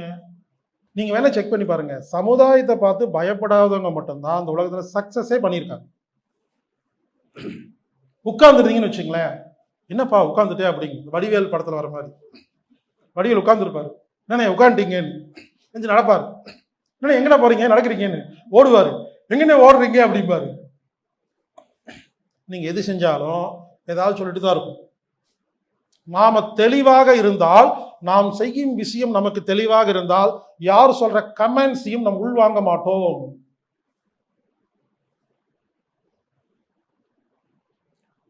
ஒரு துறையை செலக்ட் செய்ய வேண்டும், அது நமக்கு பிடித்திருக்க வேண்டும், அதில் நமக்கு சந்தோஷம் கிடைக்க வேண்டும். அடுத்தது, அந்த துறையில் இருக்கிற நல்லது கெட்டது உங்களுக்கு புரிஞ்சிருக்கணும். கெட்டதெல்லாம் செய்யக்கூடாது. அந்த துறையில நீங்க நல்லது மட்டும்தான் செய்யணும். அது ஒரு உதாரணமா இருந்து காட்டணும். ஊர்ல 10 ஹோட்டல் இருக்கும், நீங்க ஒரு ஹோட்டல் வச்சு நல்ல ஃபுட்டு மட்டும் கொடுத்து அதுக்கு உதாரணமா இருக்கணும். புரிஞ்சுக்குங்க. அந்த துறையை ஒழுங்குபடுத்தும் வேலையை நாம் கையில் எடுக்க வேண்டும். அதில் உள்ள நல்லது கெட்டதை புரிந்து கொள்ள வேண்டும். அந்த துறையை ஒழுங்கு செய்ய வேண்டும். அந்த துறையில் இருக்கிற எல்லாத்தையும் ஒழுங்கு செய்கிற வேலையை செய்ய வேண்டும். அதன் மூலியமாக நாம் வருமானம் ஈட்ட வேண்டும். அப்ப என்ன ஆகுன்னா, நமக்கு பணம் கிடைக்கும், ஒரு திருப்தி கிடைக்கும், சந்தோஷம் கிடைக்கும். ஊர்ல 4 பேர்த்த நம்ம மாத்தணும், அது ஒரு வேலை, சமுதாயத்தை மாத்துற வேலை. அதே சமயத்துல கெட்ட காரியம் செய்யறாங்க இல்லைங்களா அந்த ஃபீல்டுல, அவங்களை நீங்கள் என்ன வேணா செய்யலாங்க, என்ன வேணா பண்ணலாம். இந்த வார்த்தை கவனிங்க. பொதுவா கெட்ட காரியம் பண்றவங்க எல்லாம் என்ன தெரியுங்களா பண்றாங்க, நல்ல காரியம் பண்றவங்கள என்ன வேணா செய்யறாங்க, நாசம் பண்றாங்க, இருக்கடம் தெரியாம பண்றாங்க. நல்ல காரியம் பண்றவங்க எல்லாம் ரொம்ப நல்லவங்க அப்படின்னு சொல்லி இந்த கெட்ட காரியம் பண்றவங்களுக்கு பனிஷ்மெண்ட் கொடுக்காதனாலதான் கெட்ட காரியம் நம்மளுடைய திமிரு அதிகமாகி கொண்டே வருகிறது. நாம் செய்யும் வியாபாரத்தில் சில ரூல்ஸ் எல்லாம் இருக்கணும். பொய் சொல்லக்கூடாது, திருடக்கூடாது, கலப்படம் பண்ணக்கூடாது, ஏமாத்தக்கூடாது, துரோகம் பண்ணக்கூடாது, தரத்துல எந்த ஒரு குறைபாடு தரம் குறையக்கூடாது, புலம்பக்கூடாது, பஞ்சப்பாட்டு பாடக்கூடாது, குறை சொல்லக்கூடாது, வறுமை வறுமை போருங்க இல்லைங்க அப்படின்னு சொல்லிட்டு இருக்கக்கூடாது, ஆடம்பரமா வாழக்கூடாது, மகிழ்ச்சியா வாழணும், மகிழ்ச்சியில எல்லாம் குறை வச்சுக்கூடாது, பிசினஸுக்காக மகிழ்ச்சி இழக்கவே கூடாது, மன உளைச்சல் அடையக்கூடாது, நிம்மதியெல்லாம் கெடுக்கக்கூடாது. இதாங்க ரூல்ஸ். பொய் சொல்லக்கூடாது, பொய், திருட்டு, கலப்படம், ஏமாற்றுதல், துரோகம், தரத்தை குறைத்தல், புலம்புதல், பஞ்சப்பாட்டு பாடுதல், குறை சொல்லுதல், வறுமை பற்றி பேசுதல், ஆடம்பரமாக வாழ்தல், மகிழ்ச்சி இல்லாமல் இருத்தல், மன உளைச்சலோடு இருத்தல், நிம்மதி இல்லாமல் இருத்தல், இதெல்லாம் இருக்கக்கூடாது. இதாங்க ரூல்ஸ். சூது கவும் படத்துல ரூல்ஸ் சொல்ற மாதிரி, நாம் ஒருத்தனை கடத்தணும்னா அவன் பெரிய பணக்காரனா இருக்கக்கூடாது, பிச்சைக்காரனா இருக்கக்கூடாது, நடுவில் இருக்கணும் அப்படின்னு சொல்லி ரூல்ஸ் எல்லாம் போடுவாங்க இல்லைங்களா. பாருங்க, கெட்ட காரியம் பண்றவங்க எல்லாம் ரூல்ஸ் போட்டு பிளான் பண்ணி வராங்க. நல்ல காரியம் பண்ற யாருமே பிளான் போடுறதே இல்லை. இவ்வளவுதாங்க விஷயம், இவ்வளவுதாங்க. இப்ப நான் சொன்ன இந்த விஷயத்தை தான் இன்னும் டீட்டெயிலா மானிய தேனையை போட்டு 3 நாள் பேச போறாங்க, விதவிதமா. சப்ஜெக்ட் இவ்வளவுதான். இது எப்பொழுது உங்களுக்கு புரிந்து விட்டதோ நீங்களே கதை, திரைக்கதை, வசனம், டைரக்ஷன்லாம் பண்ணிக்கலாம். சப்ஜெக்ட் இவ்வளவுதான். வாழ்வாதாரம், நமது வாழ்வாதாரத்தை ஒழுங்கா வச்சுக்கிறதுக்கு ஒரு 4 வழி இருக்குங்க. 1, வேலைக்கு போறது, இன்னொன்னு வியாபாரம் பண்றது, இன்னொன்னு தனித்திறமைய காட்டுறது, 4வது ஸ்மார்ட்டா திங்க் பண்றது. மொத்தம் 4 வழி இருக்கு. நல்லா கவனிங்க. 1, எங்கேயாவது வேலைக்கு போய் சம்பாதிக்கிறது, சொன்ன வேலையை செய்கிறோம், சம்பளம் தராங்க. இது ஒரு டைப். நமக்கெல்லாம் வேலையெல்லாம் செட் ஆகுதுங்க, மற்றவங்க சொல்லி நம்ம தாங்க பண்ணுவோம்னா பிஸ்னஸ். நீங்க வியாபாரி ஆயிடலாம், பிஸ்னஸ் மேன. 2. 3, வேலைக்கும் போகாம பிஸ்னஸும் பண்ணாம தனித்திறமை. அது என்ன தனித்திறமை? உங்களுக்கு நல்லா பாட தெரியும்னா நீங்க பாடகராகிறது. அது பிஸ்னஸ்லேயும் வராது, அது வேலையிலையும் இருக்காது. இப்போ நடிக்க போகிறது, பாடகராகிறது, இல்லை ஒரு மியூசிக் வாசிக்கிறது, இது மாதிரி ஏதோ ஒன்று ஒரு தனித்திறமை இருக்குன்னு வச்சுக்கோங்களேன். இந்த வேலைக்கு அவர் தாங்க அப்படின்னு இருக்கு இல்லைங்களா. அதெல்லாம் வேலை கிடையாதுங்க, தனித்திறமையை வச்சு முன்னேறி வர்றது. ஒரு மிமிக்ரி பண்ணுறது, கீபோர்டு வாசிக்கிறது மாதிரி ஏதாவது தனித்திறமையை வச்சு. எதுவுமே வரலையா, இது மாதிரி எதுவுமே வரலையா, சாமியார் ஆயிடுறது, மோட்டிவேஷன் ஸ்பீக்கர் ஆயிடுறது, அது ஒரு தனித்திறமை தாங்க. புரிஞ்சுக்குங்க. இது 3ம் இல்லாம இன்னொன்று இருக்குது, ஸ்மார்ட்டா. எதையும் செய்ய மாட்டேன் ஆனா பொருளாதாரத்தை மேம்படுத்திக்குவேன்னு. ஸ்மார்ட், அதுக்கு பேர் ஸ்மார்ட்னு பேருங்க. எனக்கு ஸ்மார்ட்டுக்கு சரியான தமிழ் வார்த்தை எனக்கு தெரியல, யாராவது சொல்லுங்க. ஸ்மார்ட்னா தான் எனக்கு கரெக்டா வருது. ஸ்மார்ட்டா திங்க் பண்றது. இப்போ ஒரு பொண்ணு இருக்குன்னு வச்சுக்கோங்களேன். ஒரு பொண்ணு, அவங்க அம்மா சொல்றாங்க, ஏய் நல்லா படிடி, நல்லா படிச்சு நல்லா வேலைக்கு போனீங்கன்னா நல்லா செட்டில் ஆகி நல்லா கல்யாணம் பண்ணி அப்படின்னு சொல்றாங்க. இது ஸ்மார்ட்டா யோசிச்சுட்டு ஒரு வசதியான ஒரு பையனை பார்த்து கல்யாணம் பண்ணி செட்டில் ஆயிடுச்சு. புரிஞ்சுங்களா? இதெல்லாம் ஸ்மார்ட் ஒர்க். வீட்டோட மாப்பிள்ளையா போறது ஸ்மார்ட் ஒர்க்குன்னு ஒன்று இருக்குதுங்க. இது எதுவுமே வராது அதுல. அந்த மாதிரி நிறைய பேர் இருக்கிறாங்க. பட் அதுக்கு அந்த மைண்ட் நமக்கு வேணும், இருந்தால் தான் பண்ண முடியும், சும்மாலாம் பண்ண முடியாது. மறுபடியும் சொல்றேன், வேலைக்கு போறது, வியாபாரம் செய்கிறது, தனித்திறமையை வச்சு சம்பாதிக்கிறது, ஸ்மார்ட்டா திங்க் பண்றது. மொத்தம் 4ஆ பிரிச்சுக்கங்க. பிரிச்சுட்டு ஒரு விஷயம் புரிஞ்சுக்குங்க, பிரிச்சுட்டு இந்த 4ல் உங்களுக்கு எது வருமோ அதுதான் செய்யணும். வராத ட்ரை பண்ணீங்கன்னா தோத்துருவீங்க. இதுதான் முக்கியமான விஷயம். ஒன்று சொல்றேங்க, நம்ம மூளை இருக்கு இல்லைங்களா, நம்ம மூளை 4ஆ பிரிக்கலாம். வேலைக்கு போற மூளை, முதலாளி அதாவது லேபர், ஓனர், தனித்திறமை, ஸ்மார்ட் 4ஆ பிரிச்சுக்குங்க. சில பேருக்குங்க முதலாளியா இருக்கிறதுக்கே முடியாதுங்க. ஒரு சில பேர் பார்த்தீங்கன்னா வேலைக்கு போவாங்க, சம்பாதிப்பாங்க, கொஞ்சம் பணம் வந்தோடனே ஒரு பிஸ்னஸ் பண்ணுவாங்க, ஃபுல்லாக லாஸ் ஆயிடும். மறுபடியும் வேலைக்கு போவாங்க, சம்பாதிப்பாங்க, கையில் பணம் வந்தால் திமிரு வந்துடும், பிஸ்னஸ் ஆரம்பிப்பாங்க, லாஸ் ஆகிடும். ஏன்னா அவங்களுக்கு முதலாளியா இருப்பதற்கு மூளை இல்லை. தப்பா எடுத்துக்காதீங்க, மூளை இல்லை அப்படின்னு திட்ட வரல. நாம யாருன்னு தெரிஞ்சுக்கிட்டு வாழ்ந்தாவே சிறப்புங்கிறாங்க. ஒரு சில பேர் பார்த்தீங்கன்னா வேலைக்கு போவாங்கங்க, வேலை செய்ய முடியாதுங்க அவங்களால. எனக்கு தப்பா நடக்குது, இது இப்படி பண்ணிருக்கலாமே. அப்போ நீங்க வேலை செய்யற ஆள் இல்லை, நீங்க முதலாளின்னு அர்த்தம். உங்களோட மைண்ட் முதலாளி மைண்டா இருந்தா நீங்க பிசினஸ் பண்ணுங்க, சக்சஸ் ஆகுங்க. உங்க மைண்ட் லேபர் மைண்டா இருந்தா, லேபர்னா தப்பா எடுத்துக்காதீங்க, இந்த இடத்துல புரிஞ்சுக்குங்க. நான் அடிக்கடி லேபர்னு ஒன்னே ஐயோ நம்ம லேபரு, நம்ம மூளை அப்படிதான் அப்படின்னு கூனி குறுகாதீங்க. அதுக்கு ஒரு உதாரணம் சொல்றேன். யூரோப் நாடுகளில் தான் செய்யும் தொழிலை யாராவது கேவலமா பேசினா அவர்களை இவர்கள் கேவலமாக பார்ப்பார்கள். நம்ம ஊர்ல மட்டும்தாங்க செய்யும் தொழிலுக்கு தகுந்த மாதிரி ஆளை பிஹேவ் பண்றது. இவரு ஆட்டோ டிரைவருங்க, இவரு பாத்ரூம் கழுவுறவருங்க, இவரு டாக்டருங்க. நம்ம ஊர்ல டாக்டர் இன்ஜினியருக்கு மட்டும்தான் மரியாதை. இன்ஜினியருக்கு இப்ப மரியாதை இல்லை, கலெக்டர் டாக்டர். இதை தவிர ஒரு ஸ்கூல்ல ஒரு குழந்தை இருந்துச்சு, நான் டாக்டர் ஆகிற கலெக்டர் மட்டும் கை தட்டுவாங்க. உண்மையில் இங்க கேவலம்ங்கிறாங்க. ஸ்கூலே முதல்ல சரியில்லை, அந்த டீச்சர் உடனே நிறுத்தணும். சாரி, யாரும் கை தட்டாதீங்க, அந்த குழந்தை விவசாயின்னு சொல்லிச்சு, அது கை தட்டுங்கன்னு சொல்லாங்க. ஆட்டோ டிரைவர் கை தட்டலாங்க. என்னங்க இப்போ புரிஞ்சுக்க, நமது ஊரில் தான் செய்யும் தொழிலை தகுந்த மாதிரி மரியாதை மாறுகிறது. அப்படி யூரோப் நாடுகளில் கிடையாது. எனவே இந்த இடத்தில் யூரோப் நாடுகளை நான் பாராட்டுகிறேன். யூரோப் நாட்டிலிங்க ஒரு வீட்டுக்கு போறீங்க, அங்க ஒருத்தர் இருக்கிறாரு, நீங்க கேட்குறீங்க என்ன வேலை செய்றீங்க, அவங்க எவ்வளவு தெரியும் பெருமையா சொல்லுவாங்க, நான் அந்த ஹோட்டல்ல புரோட்டா மாஸ்டரா இருக்கேன், அவ்வளவு பெருமையா சொல்லுவாங்க. வா வெரி குட் கை கொடுப்பாருங்க.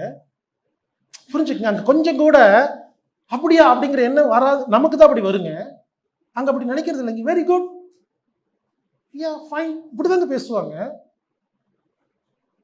அந்த ஹோட்டல்ல நான் பாத்திரம் எல்லாம் கழுவுறேங்கிறது பெருமையா சொல்லுவாங்கங்க.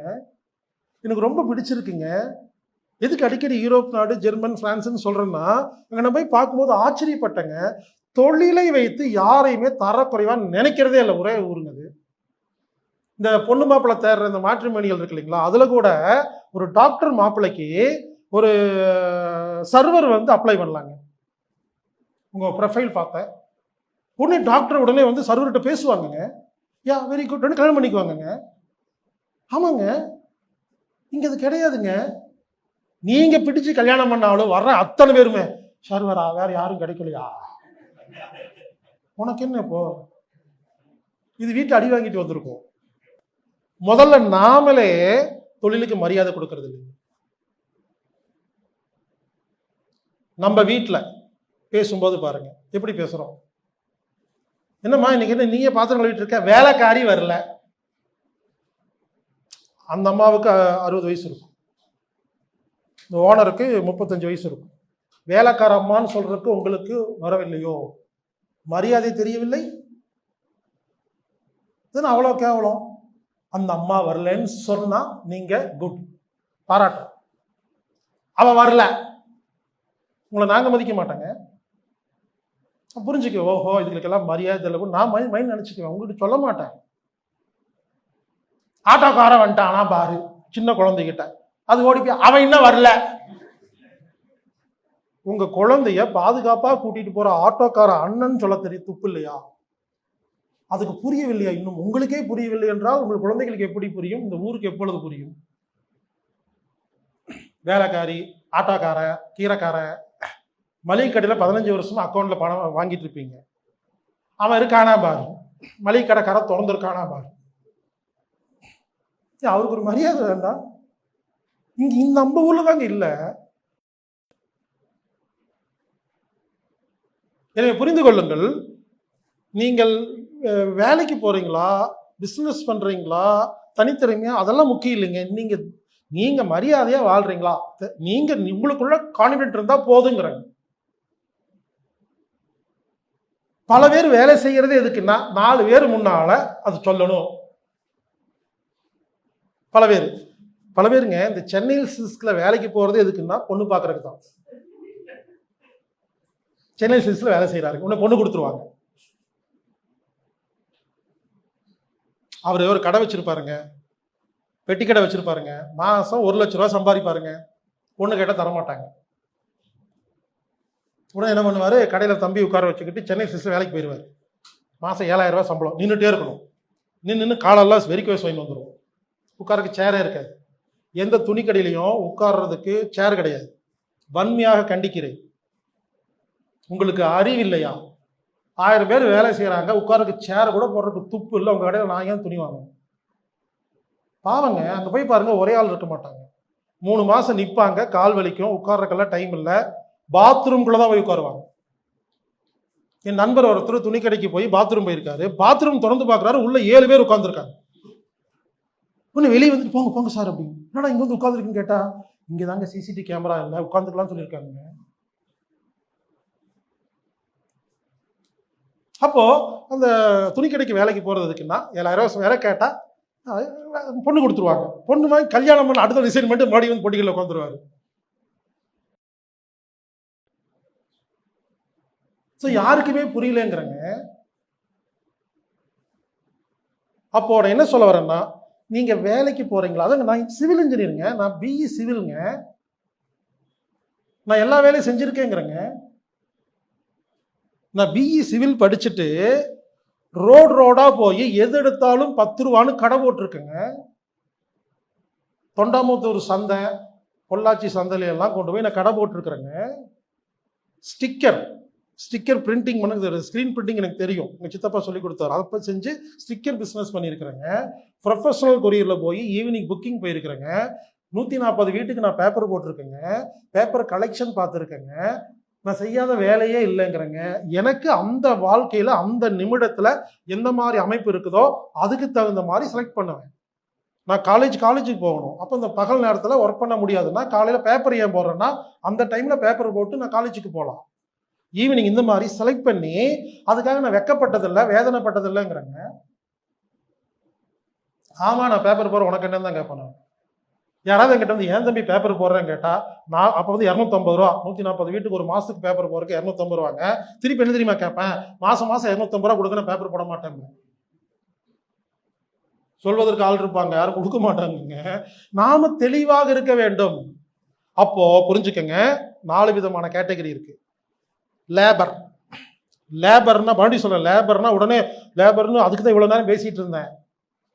இப்போ நம்ம ப்ரோக்ராமுக்கே வர்றவங்க என்ன பண்ணுவாங்க, கடைசியாக நிகழ்ச்சியெல்லாம் முடிச்ச உடனே யாராவது ஃபீட்பேக் கொடுங்கன்னு கேட்கும்போது மைக் பிடிச்சிட்டு முதல்ல வந்துட்டு நான் ஒரு சாதாரண ஆட்டோ டிரைவருங்க அப்படின்னு ஆரம்பிப்பார். அவரே நிறுத்திடுவேன். நீங்களே உங்களையே சாதாரண ஆட்டோ டிரைவர்னு சொல்றீங்க, இன்னிலிருந்து நான் ஒரு ஆட்டோ டிரைவர்னு சொல்லுங்க. நீங்க சொல்ற செய்யற தொழிலுக்கு நீங்க மரியாதை கொடுக்கலீங்க. எஸ், அப்படி சொல்லணுங்க. இலங்கையில கொழும்புல பேட்டை அப்படிங்கிற இடத்துல மாணிக்கம்னு ஒருத்தர் இருக்கிறார். யாராவது கேள்விப்பட்டிருக்கீங்களா? யாராவது ஒருத்தர் கேள்விப்பட்டிருக்கீங்களா? இலங்கையில கொழும்புல பேட்டை அப்படிங்கிற ஏரியால மாணிக்கம்னு ஒருத்தர் இருக்கிறார். அவரு கூலி வேலை செய்யறவர். யூடியூப்ல போட்டு பாருங்க. எம்ஜிஆர், கரெக்டுங்க. இலங்கை எம்ஜிஆர் இல்லைன்னா மாணிக்கம் பேட்டின்னு போட்டு பாருங்க. ஒருத்தர் இருக்காரு, கூலி வேலை செய்யறவருங்க. எப்படி வருவாரு? காஸ்ட்லி ஷூ, கோட்டு, டை, வாட்ச், தொப்பியோட தான் வருவாரு. வண்டி இருக்கிறவருங்க. அந்த மார்க்கெட்ல அவர்கிட்ட 50 ஷூ இருக்கு, 50 கோட்டு வச்சிருக்காரு, 100 வாட்ச் வச்சிருக்காருங்க, தொப்பி வச்சிருக்காருங்க. அவர் என்ன சொல்றாரு, நான் வேலைக்கு வரதே நான் ட்ரெஸ் பண்றதுக்கு தான், நான் ஹாப்பியா இருக்கிறதுக்கு தான் அப்படின்னு ட்ரெஸ் பண்ணிட்டு வந்து நீங்க யூடியூப்ல போட்டு பாருங்க, ஆச்சரியப்படுவீங்க. அந்த கோட்டோட அவர் எம்ஜிஆர் ரொம்ப பிடிக்குங்க அவருக்கு பேரு எம்ஜிஆர் மாணிக்கம்னு சொல்லுவாங்க. எம்ஜிஆர் மாதிரியே நல்லா ட்ரெஸ் பண்ணிட்டு வந்து அந்த மூட்டை இழுத்துட்டு போயிட்டு வந்து காசு வாங்கிட்டு அவர் சொல்றாரு அந்த பேட்டியில, நான் வந்து கை கட்டி வாழ மாட்டேன், கை கட்டி வாழ்வேன் அப்படிங்கிறார். Now lives with his 2 sisters and works as a porter in Petta. From his earnings, his biggest expense is on clothes. But for him it's worth it because he needs every item to be perfectly tailored. Tailor 5000 ரூபா எடுக்கிறேன்னா நான் 8000 ரூபா கொடுப்பேன், 3000 ரூபா free தான் கொடுப்பேன். ஆனால் நான் சொல்கிற மாதிரி தான் அவர் தைக்கணும், விளங்குதா? அந்த மாதிரி தான் தைக்கணும். கொட்டையனில் இருக்கார் டெய்லர் ஒருத்தர், அவர் எடுத்துகிட்டு போய்ட்டு இந்தியாவில் போய்ட்டு தான் தைச்சிக்கிட்டு வருவார்.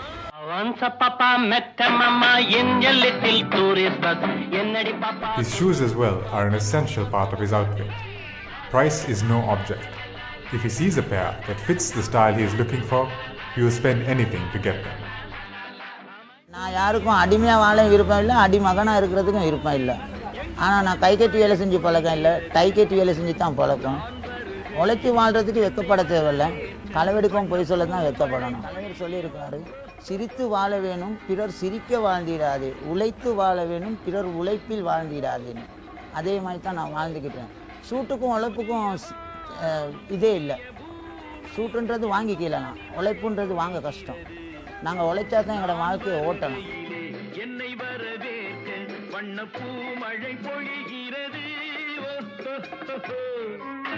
A local celebrity, Manikam has been offered work as an impersonator, but he always says that he already has a job and that he only dresses up for himself. Manikam is just happy to come into town and add a little more color to his neighborhood.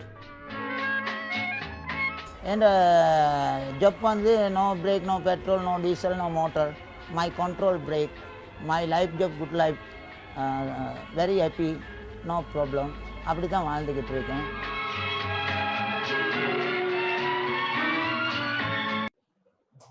நீ வேலை கொடுக்குற, நான் சம்பளம் வாங்குறேன், நான் அவனை மதிக்கணும். புஷ்பா படத்தில் சொல்ற மாதிரி, இது ஏன் காலு, இதுவும் ஏன் காலு.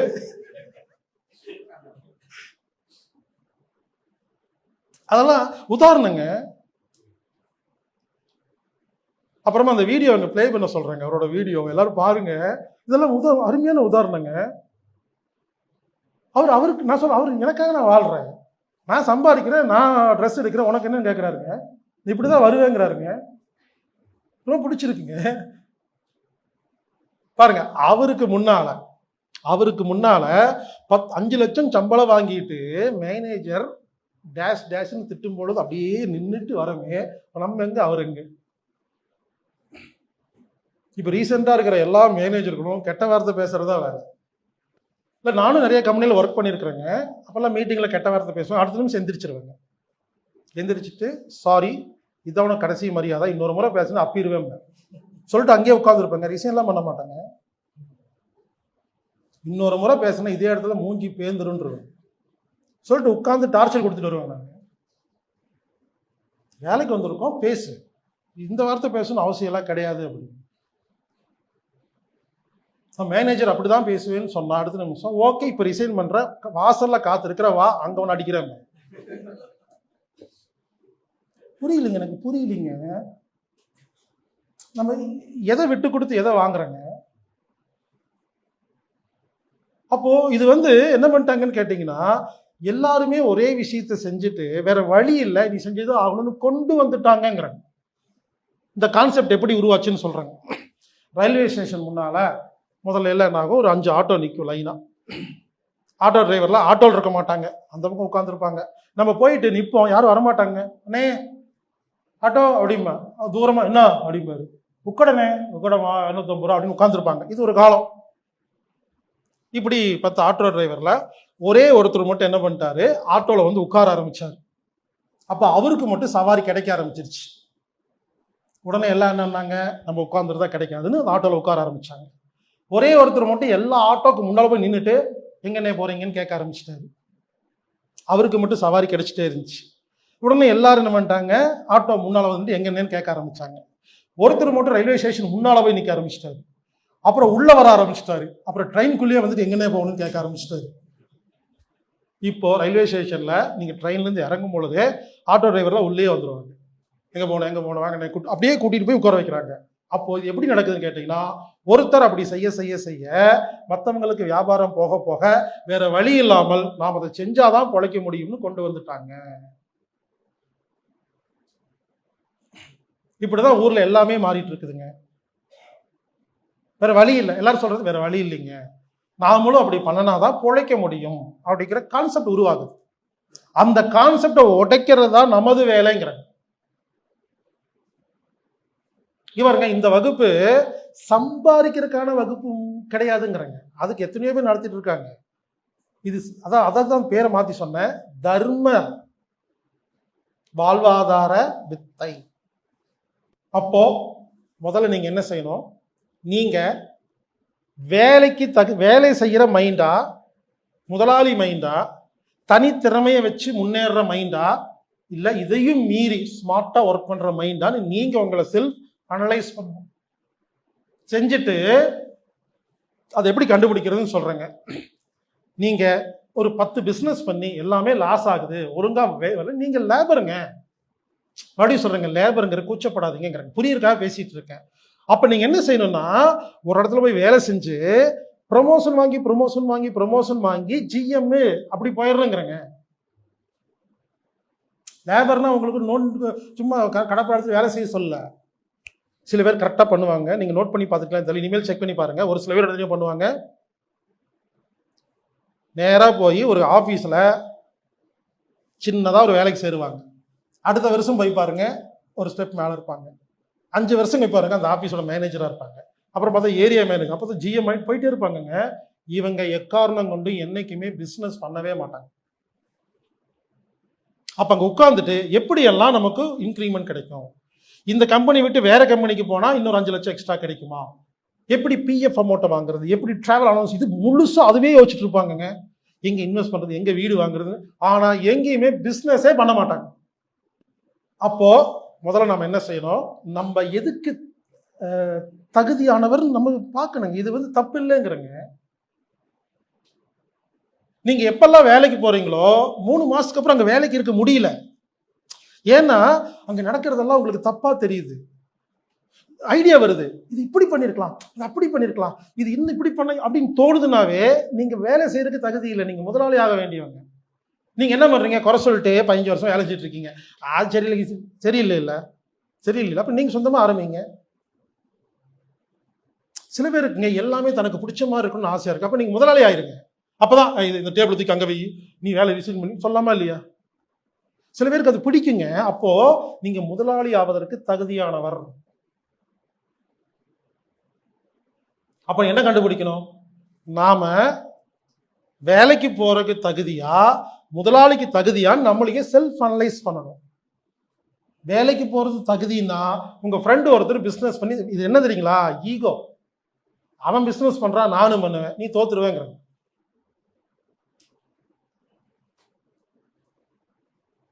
ரெண்டு பேர், ஒருத்தர் காமெடி நடிகர் ஆயிட்டார், இன்னொருத்தர் ஹீரோ ஆயிட்டார். 2 பேரும் ஒன்னா ஃப்ரெண்டா இருந்து வந்தவங்க. ஹீரோ ஆனவர் எப்ப பார்த்தாலும் காமெடி பார்த்து, நீ காமெடி தான்டா காமெடி தான் திட்டி இவருக்கு ஈகோ இனிமேல் நான் காமெடி படத்தில் நடிக்க மாட்டேன் ஹீரோன்னு சொல்லி ஊத்திக்கிட்டார். இவருக்கு என்ன வருதோ இவரு பண்ணணும், அவருக்கு என்ன வருதோ அவரு பண்ணணும். புரிஞ்சுங்க என்ன சொல்ல, புரிஞ்சுங்களா? அவ்வளவுதாங்க. இவருக்கு இது வருது, அவருக்கு வரல இல்ல, அப்ப இது பண்ணிட்டு போக வேண்டியது தானே. நான் சொல்றது புரிஞ்சுங்களா? நமக்கு எது வருதோ அதை பண்ணணுங்க. அடுத்தவங்களை பார்த்து பொறாமப்படக்கூடாது, அடுத்தவங்களுக்கான மாறக்கூடாதுங்கிறாங்க. 2 நடிகர்கள் இருப்பாங்க. ஒருத்தர் அரசியலுக்கு வந்துருவாரு, நானும் வரேன்னு போனா ஊத்திக்குங்கிறாங்க. அவருக்கு திறமை இருக்கும், இவருக்கு திறமை இருக்காது. நீங்க புரிஞ்சுக்க வேண்டியது, எதிர் வீட்டுக்காரங்க கார் வாங்கிட்டாங்க இருக்காங்க, வாங்காதீங்க, உங்களுக்கு வேணா வாங்குங்க. இதான் கான்செப்டுங்க. அப்போ நாம் முதலாளி ஆவதற்கு தகுதினா, அப்ப நீங்க என்ன பண்ணணும், பிசினஸ் பண்ணணும். இல்ல நான் பிசினஸ் பண்ணி பார்த்தேன், மற்றவங்க பண்ற மாதிரி எனக்கு வரல, இங்க வராதுங்க, அது டிஃபால்ட்டுங்க, டிசைனே அப்படிதான் இருக்கு, ஏன் கஷ்டப்படுறீங்கன்னு கேக்குறேங்க. என் ஃப்ரெண்டு ஒருத்தருங்க, நானும் ஒன்னா படிச்சவங்க, வேலைக்கு போவாரு, சம்பாதிப்பாரு, 2 லட்சம் கையில வந்துச்சுன்னா அவருக்கு அப்படியே வேலைக்கு போக மாட்டார். உடனே பிஸ்னஸ் பண்ணுவார். ஒரே வருஷம்தான் ஊற்றிக்கும். மறுபடியும் வேலை. நாங்கள் ஒவ்வொருத்தரையும் ஃப்ரெண்டை பார்க்கும்போது இப்போ என்னடா வேலைக்கு போகிறேன்னு கேட்போம், இன்னும் இப்போ என்னடா பிஸ்னஸ் பண்ணுறேன்னு கேட்போம். அப்படி இப்பவும் கேட்டு தான் இருக்கும். இன்னும் அதே இடத்துல தாங்க இருக்கிறாரு. இப்போ அதே மாதிரி முதல்ல போகும்போது சம்பளம் வாங்கினேன், இதே சம்பளம் தான் இப்போ, பெருசாலாம் இன்க்ரிமெண்ட் இல்லை. ஏன்னா மாறி மாறி போயிட்டு இருக்காரு. அப்போ புரிஞ்சுக்கணும், என்ன புரிஞ்சுக்கணும், நமக்கு பிஸ்னஸ் வரல, அதுக்கு ஒரு தனி மூளை வேணுங்க. அடிகள் சொல்ற மாதிரி அது தனி மூளை வேணுங்க. அது வரலன்னா விட்டுருங்கிறங்க.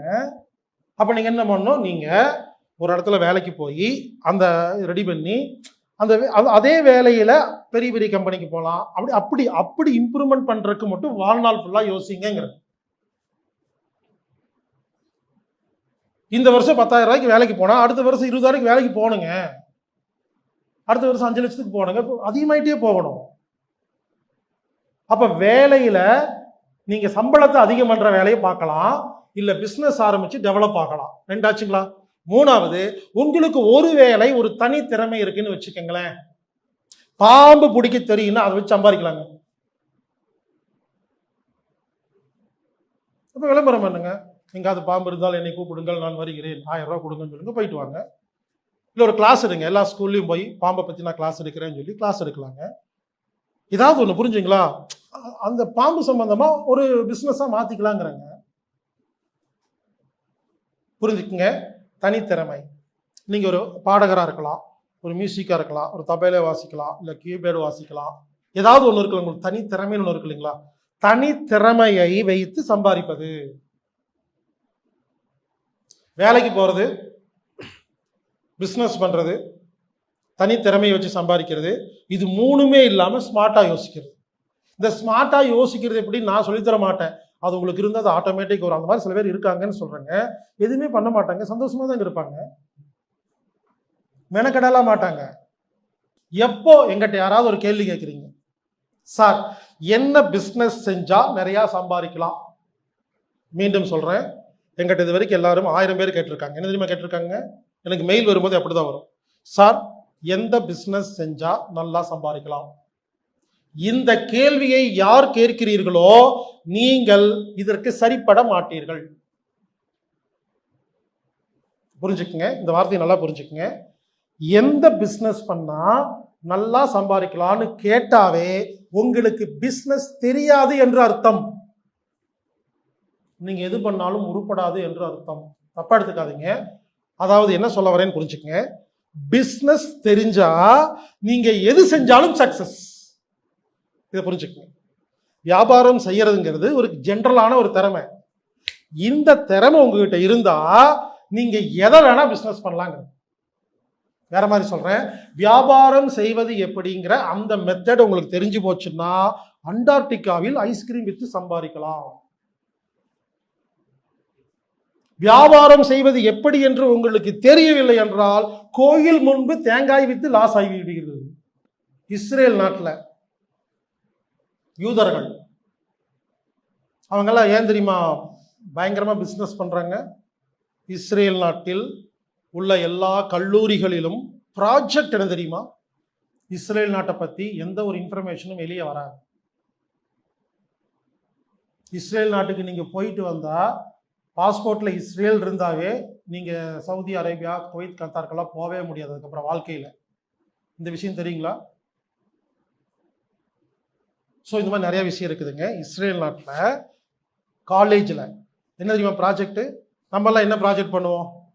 Cut copy paste project. கூகுளில் சர்ச் பண்ணி காப்பி அடிச்சுட்டு வந்து அப்படி 500 பேஜுக்கு போட்டு கொடுக்கறது நம்ம ஊர் ப்ராஜெக்ட். இஸ்ரேல் நாட்டு ப்ராஜெக்ட் என்னன்னா $50 இஸ்ரேல் நாட்டுடைய அந்த டாலரை கொடுப்பாங்க. காலேஜ் ப்ராஜெக்ட்டுங்க எல்லாருக்கும். அவன் கிளம்பி போகணும், எங்கேயோ போகணும், என்னமோ பண்ணணும். அதை $5000 மாத்திட்டு வந்து எப்படி மாத்தினாங்கிற அந்த ஹிஸ்டரி எழுதுறதாங்க ப்ராஜெக்ட். ஆனா முக்கியமான விஷயம் என்னன்னா அதுல திருடலாம், ஏமாத்தலாம், பொய் சொல்லலாம். எவ்வளவு பண்றீங்களோ அவ்வளோ அப்ரிசியேஷன். அந்த 50 நீங்க 5000 மாத்துறது என்ன ஃபார்முலா அப்படிங்கிறத ஒரு காலேஜில் வந்து பசங்களுக்கு ப்ராஜெக்ட் கொடுக்குறாங்க. அவன் செஞ்சுட்டு வந்து ப்ராஜெக்ட் சப்மிட் பண்ணுறாங்களே, அந்த எல்லா பேப்பரும் இவங்க எடுத்துகிட்டு போயிட்டு இவங்களுக்கு தெரியாத ஐடியாவெல்லாம் கற்றுக்குறாங்கங்க. சீரியஸாங்க, எல்லா காலேஜ்லையும் நம்ம ஊரில் ப்ராஜெக்ட் கொடுக்குறாங்க இல்லைங்களா, எதுக்குன்னு தெரியுமா? எவனோ ஒருத்தன் நமது அறிவை திருடுகிறான். சயின்ஸ் எக்ஸிபிஷன் சொல்லி அடிக்கடி எங்கெங்க நடக்குது இல்லைங்களா, அதெல்லாம் எதுக்கு தெரியுமா? நம்ம கஷ்டப்பட்டு கண்டுபிடிச்ச சயின்ஸை நமக்கு ஒரு அப்ரிசியேஷன் கிடைக்கும்னு சொல்லி கஷ்டப்பட்டு கொண்டு போய் ஸ்டால் போட்டு உட்காந்துருப்போம் நம்ம செலவில். எவனோ ஒருத்த வந்து எல்லாத்தையும் நோட் பண்ணி ஒரு ப்ராஜெக்ட் அவர் ஃபைல் பண்ணி போயிடுவோம். ஓஹோ அப்படின்னு நீங்கள் புள்ளி வச்சிருப்பீங்க, அவன் கோலம் போட்டுருவோம். நமது அறிவை திருடுவதற்குத்தான் நமக்கு ப்ராஜெக்ட் கொடுக்கிறார்கள். அப்போ அங்கே ப்ராஜெக்ட் என்னன்னாங்க, 50 வெள்ளியை கொடுத்து $50 கொடுத்து $5000 மாத்துறது, அதாங்க ப்ராஜெக்ட்.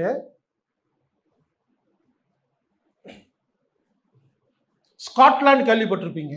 நம்ம பேசும்போது ஸ்காட்லாந்து போலீஸ் அப்படிம்பாங்க. போலீஸ்னாவே இந்த உலகத்திலேயே போலீஸ் யாரு தெரியுமா? ஸ்காட்லாந்து போலீஸ் மாதிரி என்னோட பயங்கரமா கண்டுபிடிச்சிட்டு அப்படிம்பாங்க. ஏன் தெரியுமா? ஸ்காட்லாந்து போலீஸ் வந்து ஏன் தெரியுமா இவ்வளவு பெருமையா பேசுறாங்க? ஸ்காட்லாந்து தான் திருடங்க பயங்கரமான ஆளு. அவனையே பிடிக்கிறதுக்கு போலீஸ் எப்படி இருக்கணும்?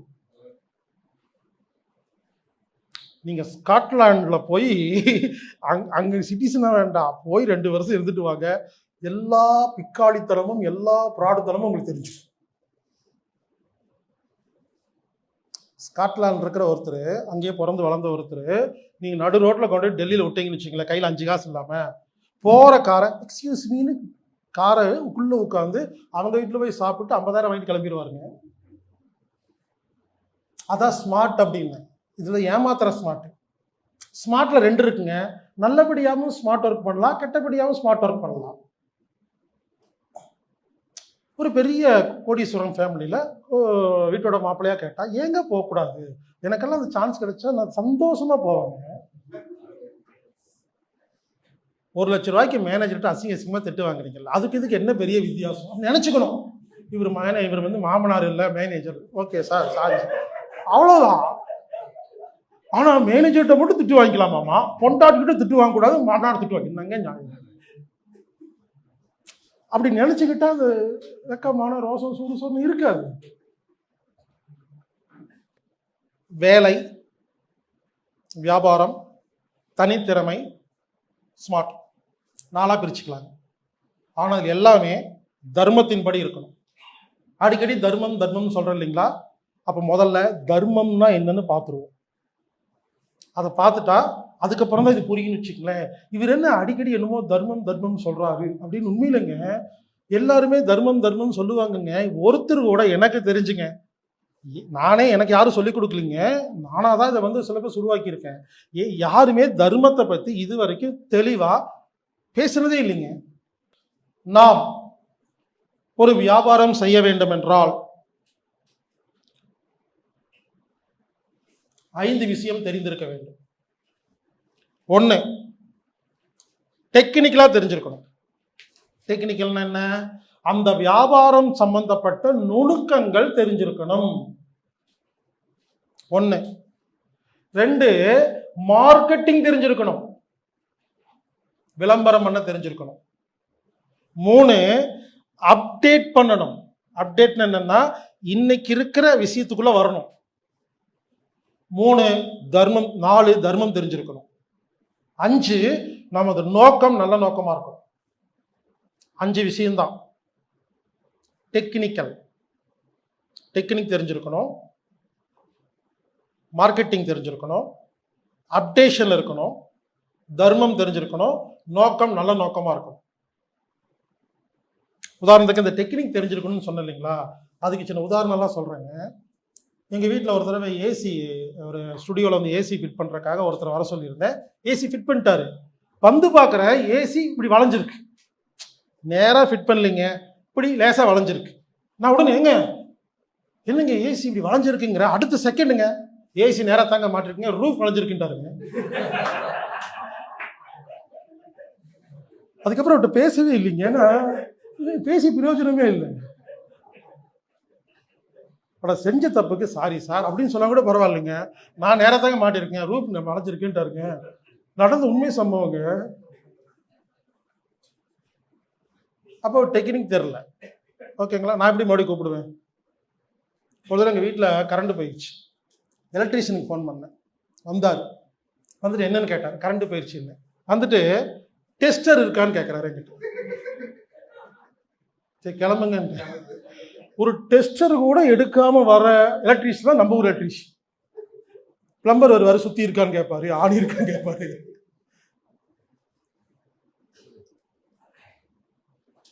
மறுபடியும் நம்ம ஜெர்மனுக்கு போவோம்.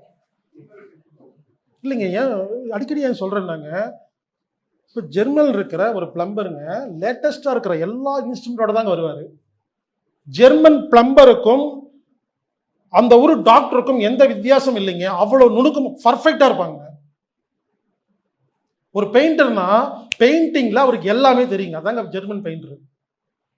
கக்கூஸ் கலவருக்கு கூட அதுக்கு எந்த லிக்விட் யூஸ் பண்ணணும், எப்படி எல்லாம் தெரிஞ்சு வச்சுருப்பாங்கங்க. ப்ரொஃபஷனலாக பண்ணுவாங்கங்க. அதுக்கு அந்தளவுக்கு காசு வாங்குவாங்கங்க. என்ன கேட்டால் ஒரு கார் மெக்கானிக்கும் ஒரு கக்கூஸ் கழுவுறரும் ஒரு ஹாஸ்பிட்டல் டாக்டரும் எல்லாம் ஈக்குவலாக சம்பாதிக்கிறது அந்த ஊரில் தாங்க. ஏன்னா அவ்வளோ அப்டேஷன் வச்சுருப்பாங்க, அவ்வளோ விஷயம் அது நாலேஜ் இருக்குங்க. நம்ம ஊரில் யாருக்குமே நாலேஜே இல்லைங்க. என்னோட கார் எடுத்தால் சவுண்டு வருதுங்க. கிரீச் கிரீச் கிரீச்னு லேசாக சவுண்டு வருது. கார் எடுத்துகிட்டு ஓட்டனா ஒரு 2 நிமிஷம் வரதில்லை. இதுக்காக சர்வீஸ் ஆத்தரைஸ்டு சர்வீஸ் கூட்டங்க. மெக்கானிக் ஃபோன் பண்ணுறாரு. நான் சொல்கிறேன் கார் எடுக்கும்போது சவுண்டு வருது. சரின்னு சொல்லி சர்வீஸ் எல்லாம் முடிஞ்சு வந்துருச்சுங்க. மாடி ஓட்டுற மாடி சவுண்டு வருதுங்க. ஃபோன் பண்ணி கேட்குறேன் எவ்வளோ நேரம் வருதுன்னு கேட்குறாரு. 1 நிமிஷம் அவ்வளோதானே, அட்ஜஸ்ட் பண்ணி ஓட்டுங்கிறாரு. அப்புறம் இன்னொரு ஃப்ரெண்டுக்கிட்ட கேட்குறேன், பிரேக் பேடு தேஞ்சு போய் சவுண்டு வந்துட்டு இருக்கு. அது கூட தெரியலிங்க. நான் சொல்லியும் செய்யலைங்கிறேங்க. இதாங்க இப்போ இருக்கிற நிலைமை. இப்போ நான் எங்கெங்கெல்லாம் போகிறனோ, ஒரு கார் ரிப்பேரு, ஒரு ஏசி ரிப்பேரு, எது போனாலும் ஒரு பல்பு சின்ன சின்ன நமக்கே தெரியுதுங்க. வர்றவங்களுக்கு தெரியலைங்க. யாருமே டெக்னிக்கலாக இல்லைங்கிறங்க. அப்போ என்ன வேணும்? ஒரு துறையில் நீங்கள் இருக்கிறீங்கன்னா, முன்னேறணும்னா அது சம்பந்தமா நிறைய லேட்டஸ்ட் எல்லாம் தெரிஞ்சு வச்சாதான் நீங்கள் அதில் முன்னேற முடியும். அதான் முக்கியங்க. இல்லை இது மட்டும் இல்லைங்க, லேட்டஸ்ட் நான் பார்க்குறேங்க. ஒரு ஃபீல்டில் இருக்கிறாங்க, அதே ஃபீல்டில் இருக்கிற இன்னொருத்தர் பேர் கேட்டால் தெரிலங்கிறாங்க. இப்போ எதுவுமே அப்டேட் பண்ணுறது இல்லை. அப்போ டெக்னிக்கலாக தெரிஞ்சிருக்கணும். புரிஞ்சுங்களா? 1. 2வது இங்கே பாருங்க, மார்க்கெட்டிங் தெரிஞ்சிருக்கணும். சில பேருக்கு டெக்னிக் எல்லாமே தெரியுங்க, மார்க்கெட் தெரியாது, அப்படியே உட்காந்துருப்பாங்க, புலம்பிகிட்டே இருப்பாங்க. அவனுக்கு ஒன்றுமே தெரியல, அவன் முன்னேறிட்டு போகிறான், எனக்கு எல்லாமே தெரியுது, முன்னேறலன்னா அப்போ அவருக்கு உனக்கு என்ன வித்தியாசம்னா, அவருக்கு மார்க்கெட்டிங் தெரிஞ்சிருக்கு, உங்களுக்கு மார்க்கெட்டிங் தெரியல. எனது பல குருநாதர்களுக்கு என்னை விட அதிகமாக விஷயம் தெரியும், ஆனால் வெளிவரவில்லை. ஏனென்றால் அவர்களுக்கு மார்க்கெட்டிங் தெரியவில்லை. புரிஞ்சுக்குங்க. டெக்னிக்கலா தெரிஞ்சிருக்கணும், அதை விளம்பரப்படுத்த தெரிஞ்சிருக்கணும். 3வது லேட்டஸ்ட் அப்டேட் பண்ணுங்க. அதில் லேட்டஸ்ட் அப்டேட்னா, ஃபார் எக்ஸாம்பிள் ஒரு கார் டீலர், நான் போய் அவர்கிட்ட கேட்குறேன், கார் பேசிகிட்டு இருக்கும்போது நான் சொல்கிறேன் ஆடு ப்ளூ அப்படின்னு சொல்கிறேன். அவருக்கு தெரியலிங்க. ஆடு ப்ளூ அப்படின்னா தெரிலனாவே லேட்டஸ்ட் அப்டேட் இல்லைன்னு அர்த்தம். லேட்டஸ்ட்டு டீசல் இன்ஜினுக்கு உங்களுக்கு ஆடு ப்ளூ தேவைப்படுது. எனக்கு தெரியுது, அவருக்கு தெரியலிங்க.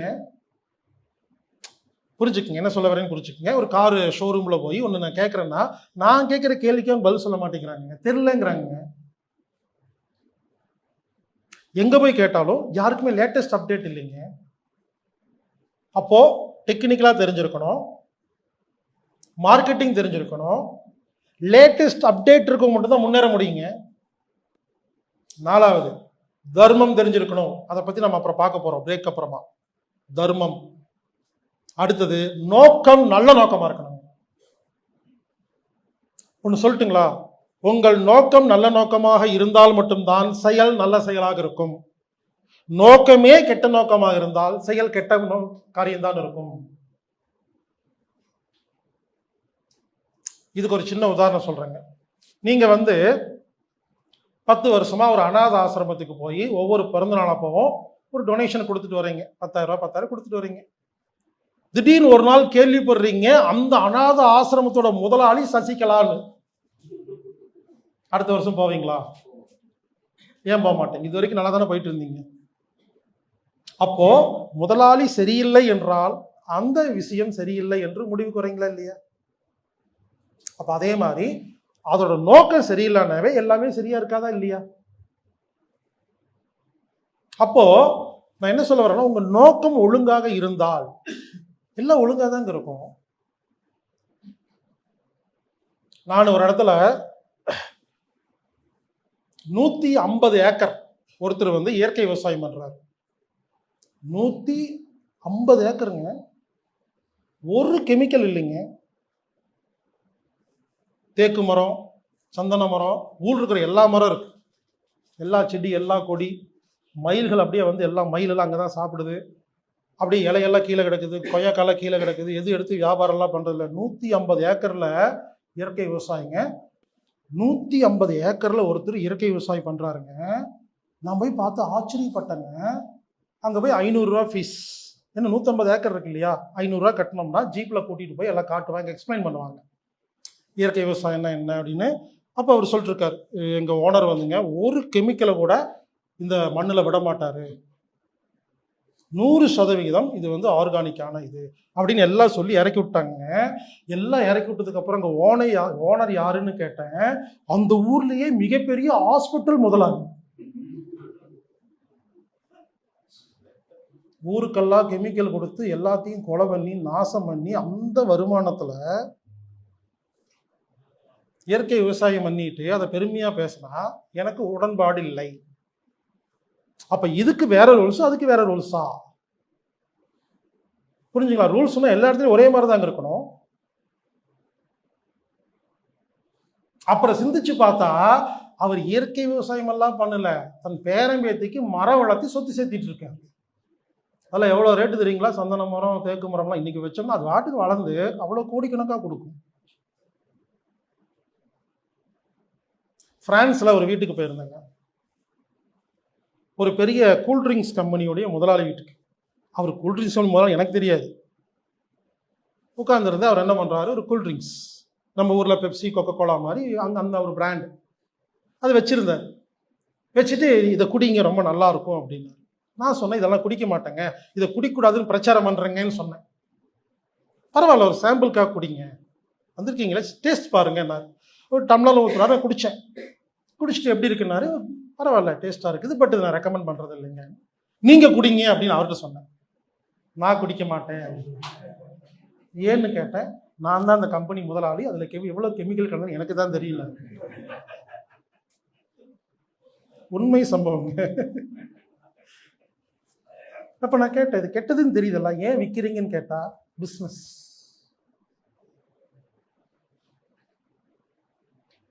அதே ஜெர்மனியில் அங்க யாருமே கெமிக்கல் பயன்படுத்த மாட்டாங்க, அதே கெமிக்கலை வெளிநாடுகளில் வியாபாரம் செய்வார்கள்.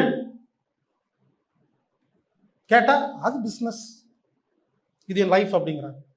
இதை நான் ஒத்துக்கொள்ள மாட்டாங்க. பரவாயில்ல, ஏதோ அவங்களாவது கொஞ்சம் நல்லது இருக்கு, அது ஓகே, அது வரைக்கும் ஓகே. இதாங்க ஊரில் நடந்துட்டு இருக்கு. வியாபாரத்துக்காக என்ன வேணாலும் செய்யலாம், ஆனா அது தப்பு இல்லை அப்படின்னு சொல்லி ஒத்துக்க மாட்டேங்கிறாங்க. அப்படி செஞ்சாதான் பிழைக்க முடியுங்கிறதும் நான் ஒத்துக்கொள்வது இல்லைங்கிறேங்க. அப்போ நம்ம நோக்கம் என்னன்னா, நல்ல காரியம் தான் செய்யணும், அதுலேயே சம்பாதிக்க முடியுங்கிறங்க. முடியுங்க, அது யாரும் சொல்லித்தரலைங்க, யாரும் அது கற்றுக் கொடுக்கலீங்க, அதை பற்றி டிஸ்கஸ் பண்ணலைங்க, அது சம்பந்தமான பிரச்சாரம் பண்ணலைங்க, அதனால நமக்கு தெரியாம அப்படியே உட்கார்ந்துருக்கோங்கிறங்க. மீண்டும் சொல்கிறேன், பிடித்த துறையில் ஒரு பொய் சொல்லாமல், ஏமாற்றாமல், திருடாமல், யாருக்கும் துரோகம் செய்யாமல், நாமும் மன உளைச்சல் அடையாமல் ஹாப்பியாக சம்பாதித்து கோடீஸ்வரன் ஆக முடியும். அதை செஞ்சீங்கன்னா அதுதான் தர்ம வாழ்வாதார வித்தை. எங்கேயுமே காம்ப்ரமைஸே ஆகக்கூடாதுங்கிறாங்க. இப்ப நான் வந்து ஒரு 500 பேர்த்த அறிமுகப்படுத்தி வச்சிருக்கேன். வர்மா வேணுமா இவர்கிட்ட போங்க, அக்கு பஞ்சர் அவர்கிட்ட போங்க, இப்படி நிறைய பண்ணி வச்சிருக்கிறேங்க. புரிஞ்சுக்குங்க, இப்படி நிறைய பண்ணியிருக்கிறேன். என்கிட்ட சில பேர், அது என்னோட சொந்தக்காரங்களா இருக்கலாம், இல்லை நெருங்கிய நண்பர்களா இருக்கலாம், ரொம்ப வேண்டப்பட்டவங்களா இருக்கலாம், இல்லை எனக்கு ரொம்ப உதவி செஞ்ச ஆபத்து காலம் உதவி செஞ்சவங்களா இருக்கலாம். அவங்கெல்லாம் வந்து எங்கிட்ட ஒரு ஹெல்ப் கேட்பாங்க. என்னோட ப்ராடக்டை நீ வந்து யூடியூப்ல பேசுனா உனக்கு கமிஷன் தர. நோ சொல்லுவாங்க. சாரிங்க, உங்களை எனக்கு பிடிக்குங்க, அந்த ப்ராடக்ட் சரியில்லைங்க, அதனால நான் பண்ண மாட்டேன்னு சொல்லுவேங்க. உங்களை பிடிக்கும், உங்க மேல மரியாதை வச்சிருக்கேன், நன்றி கடன் பட்டிருக்கேன். ஆனா அதற்காக வருமானம் வரும் என்பதற்காக இந்த ப்ராடக்டை நான் சஜஸ்ட் பண்ண முடியாது. அது கொள்கையில வரலைங்க. கொள்கை எங்கேயும் விட்டு கொடுக்க கூடாதுங்க. எதுக்காக விட்டு கொடுக்க கூடாது? எல்லாரும் சொல்ற காரணம் என்னன்னா, எல்லாரும் சொல்ற ஒரே காரணங்க, என்னங்க பண்றது, இது பண்ணனாதான் அப்படின்னு, அது வந்து அப்படி இல்லைங்கிறங்க. காம்ப்ரமைஸ் பண்ண வேண்டிய அவசியம் இல்லைங்கிறங்க. எனவே மீண்டும் சொல்கிறேன், இந்த வகுப்புடைய நோக்கம் தர்ம வாழ்வாதார வித்தை அப்படின்னா என்னன்னா, ஏதோ ஒரு துறையை தேர்ந்தெடுக்க வேண்டும், அந்த துறை நமக்கு மிகவும் பிடித்திருக்க வேண்டும், அந்த துறையில நல்லது கெட்டது எல்லாம் நமக்கு நிறைய தெரிஞ்சிருக்கணும், அந்த ஆதங்கம் இருக்கணும், அந்த கோபம் இருக்கணும், ஐயோ இப்படி இருக்குதே அப்படிங்கிற அந்த இருக்கணும். அதை சாதகமாக பயன்படுத்தி அந்த துறையை சரி செய்யும் வேலையை கையில் எடுத்து அந்த துறையில் தவறு செய்யும் அனைவரையும் ஒழித்து கட்ட வேண்டும், நல்ல விஷயத்தை மக்களுக்கு புரிய வைக்க வேண்டும். அதை ஒரு வியாபாரமாக, அதை ஒரு வேலையாக, அதில் ஒரு வருமானம் சேர்த்து அதில் சம்பாதிச்சு அதில் நமது வாழ்வாரத்தை பெருக்கி அதில் எந்த ஒரு பொய் சொல்லாம, ஏமாத்தாம, திருடாம, யாருக்கு எந்த துரோகம் பண்ணாமையும் நாம் வாழ்வாதாரத்தை பெருக்கி வளமாக வாழ முடியும். அதற்கு 5 விஷயம் நீங்கள் புரிந்து கொள்ள வேண்டும். டெக்னிக்கல், மார்க்கெட்டிங், அப்டேஷன், நோக்கம், தர்மம். நீங்கள் 4 வழியில் மட்டும்தான் சம்பாதிக்க முடியும். வேலை, வியாபாரம், தனித்திறமை, ஸ்மார்ட் ஒர்க். இதை பற்றித்தான் இந்த வகுப்புகளில் நாம் பார்க்க இருக்கிறோம். அன்பு நண்பர்களே, சுயசார்பு வியாபாரம் அப்படிங்கிற தர்ம வாழ்வாதார வித்தை முதல் நாள் வகுப்பு நிறைவுக்கு வருகிறது. இன்னைக்கு நாம தர்ம வாழ்வாதார வித்தையுடைய கான்செப்டை பார்த்தோம். 5 விஷயம்: மார்க்கெட்டிங், எய்ம், டெக்னிக்கல், அப்டேட், தர்மம் அப்படிங்கிற 5 விஷயத்தை நாம ஒழுங்கு செய்யணும் அப்படிங்கிறத பார்த்தோம். தொழிலுக்கு எப்படி மரியாதை கொடுக்கணும் அப்படிங்கிறத பார்த்தோம். நாளை என்ன பார்க்க போறோம்னா, வியாபார தர்மம். நாம செய்கிற தொழில், வேலை இன்னும் சிறப்பாக இருக்கிறதுக்கு எப்படி வந்து சும்மா இருக்கிறது அப்படிங்கிற டெக்னிக் மூலமாக எப்படி நம்ம அப்டேட் பண்ணுறது அப்படிங்கிறத பார்க்க போகிறோம். வியாபாரத்தில் டைம் மேனேஜ்மெண்ட் எப்படி செய்கிறது அப்படிங்கிறத நாளைக்கு நாம் பார்க்க போகிறோம். நண்பர்களே, ஹீலர் பாஸ்கர் அப்படின்னு ஒரு யூடியூப் சேனல் வச்சுருக்கிறேன். இந்த சேனலை நீங்கள் சப்ஸ்கிரைப் பண்ணிட்டீங்கன்னா புது புது விஷயங்களெல்லாம் நீங்கள் பார்க்கலாம். எப்பவுமே யூடியூப் சேனல் பார்க்கும்போது எப்படி பார்க்கணும்னா, ஒரு குறிப்பிட்ட நபர் உங்களுக்கு பிடிச்சதுன்னா அவங்களுடைய அஃபீஷியல் ஒரிஜினல் யூடியூப் சேனலை என்னன்னு தெரிஞ்சுக்கிட்டு அதை சப்ஸ்கிரைப் பண்ணணும். அதே மாதிரி யூடியூப் சேனலில் போயிட்டு முன்னால் இருக்கிறத மட்டும் பார்க்கக்கூடாதுங்க. பிளேலிஸ்ட் அப்படிங்கிற இடத்துல போய் என்னென்ன டாப்பிக்ல எல்லாம் லிஸ்ட் இருக்குன்னு பார்க்கணும். இப்போ நான் பார்த்தீங்கன்னா ஹெல்த்து, மைண்டு, ரிலேஷன்ஷிப்பு, பாலிடிக்ஸ்னு போட்டு வச்சுருப்பேன். அப்போது நீங்கள் எந்த டாபிக் வேணுமோ அதில் இருக்கிற ஆர்டர் வைஸ் நீங்கள் வீடியோக்களை பார்க்கலாம். ரொம்ப யூஸ்ஃபுல்லாக இருக்கும். சரிங்க நண்பர்களே, மீண்டும் நாளை 2வது நாளில் நாம் சந்திப்போம். இப்படிக்கு ஹீலர் பாஸ்கர். வணக்கம்.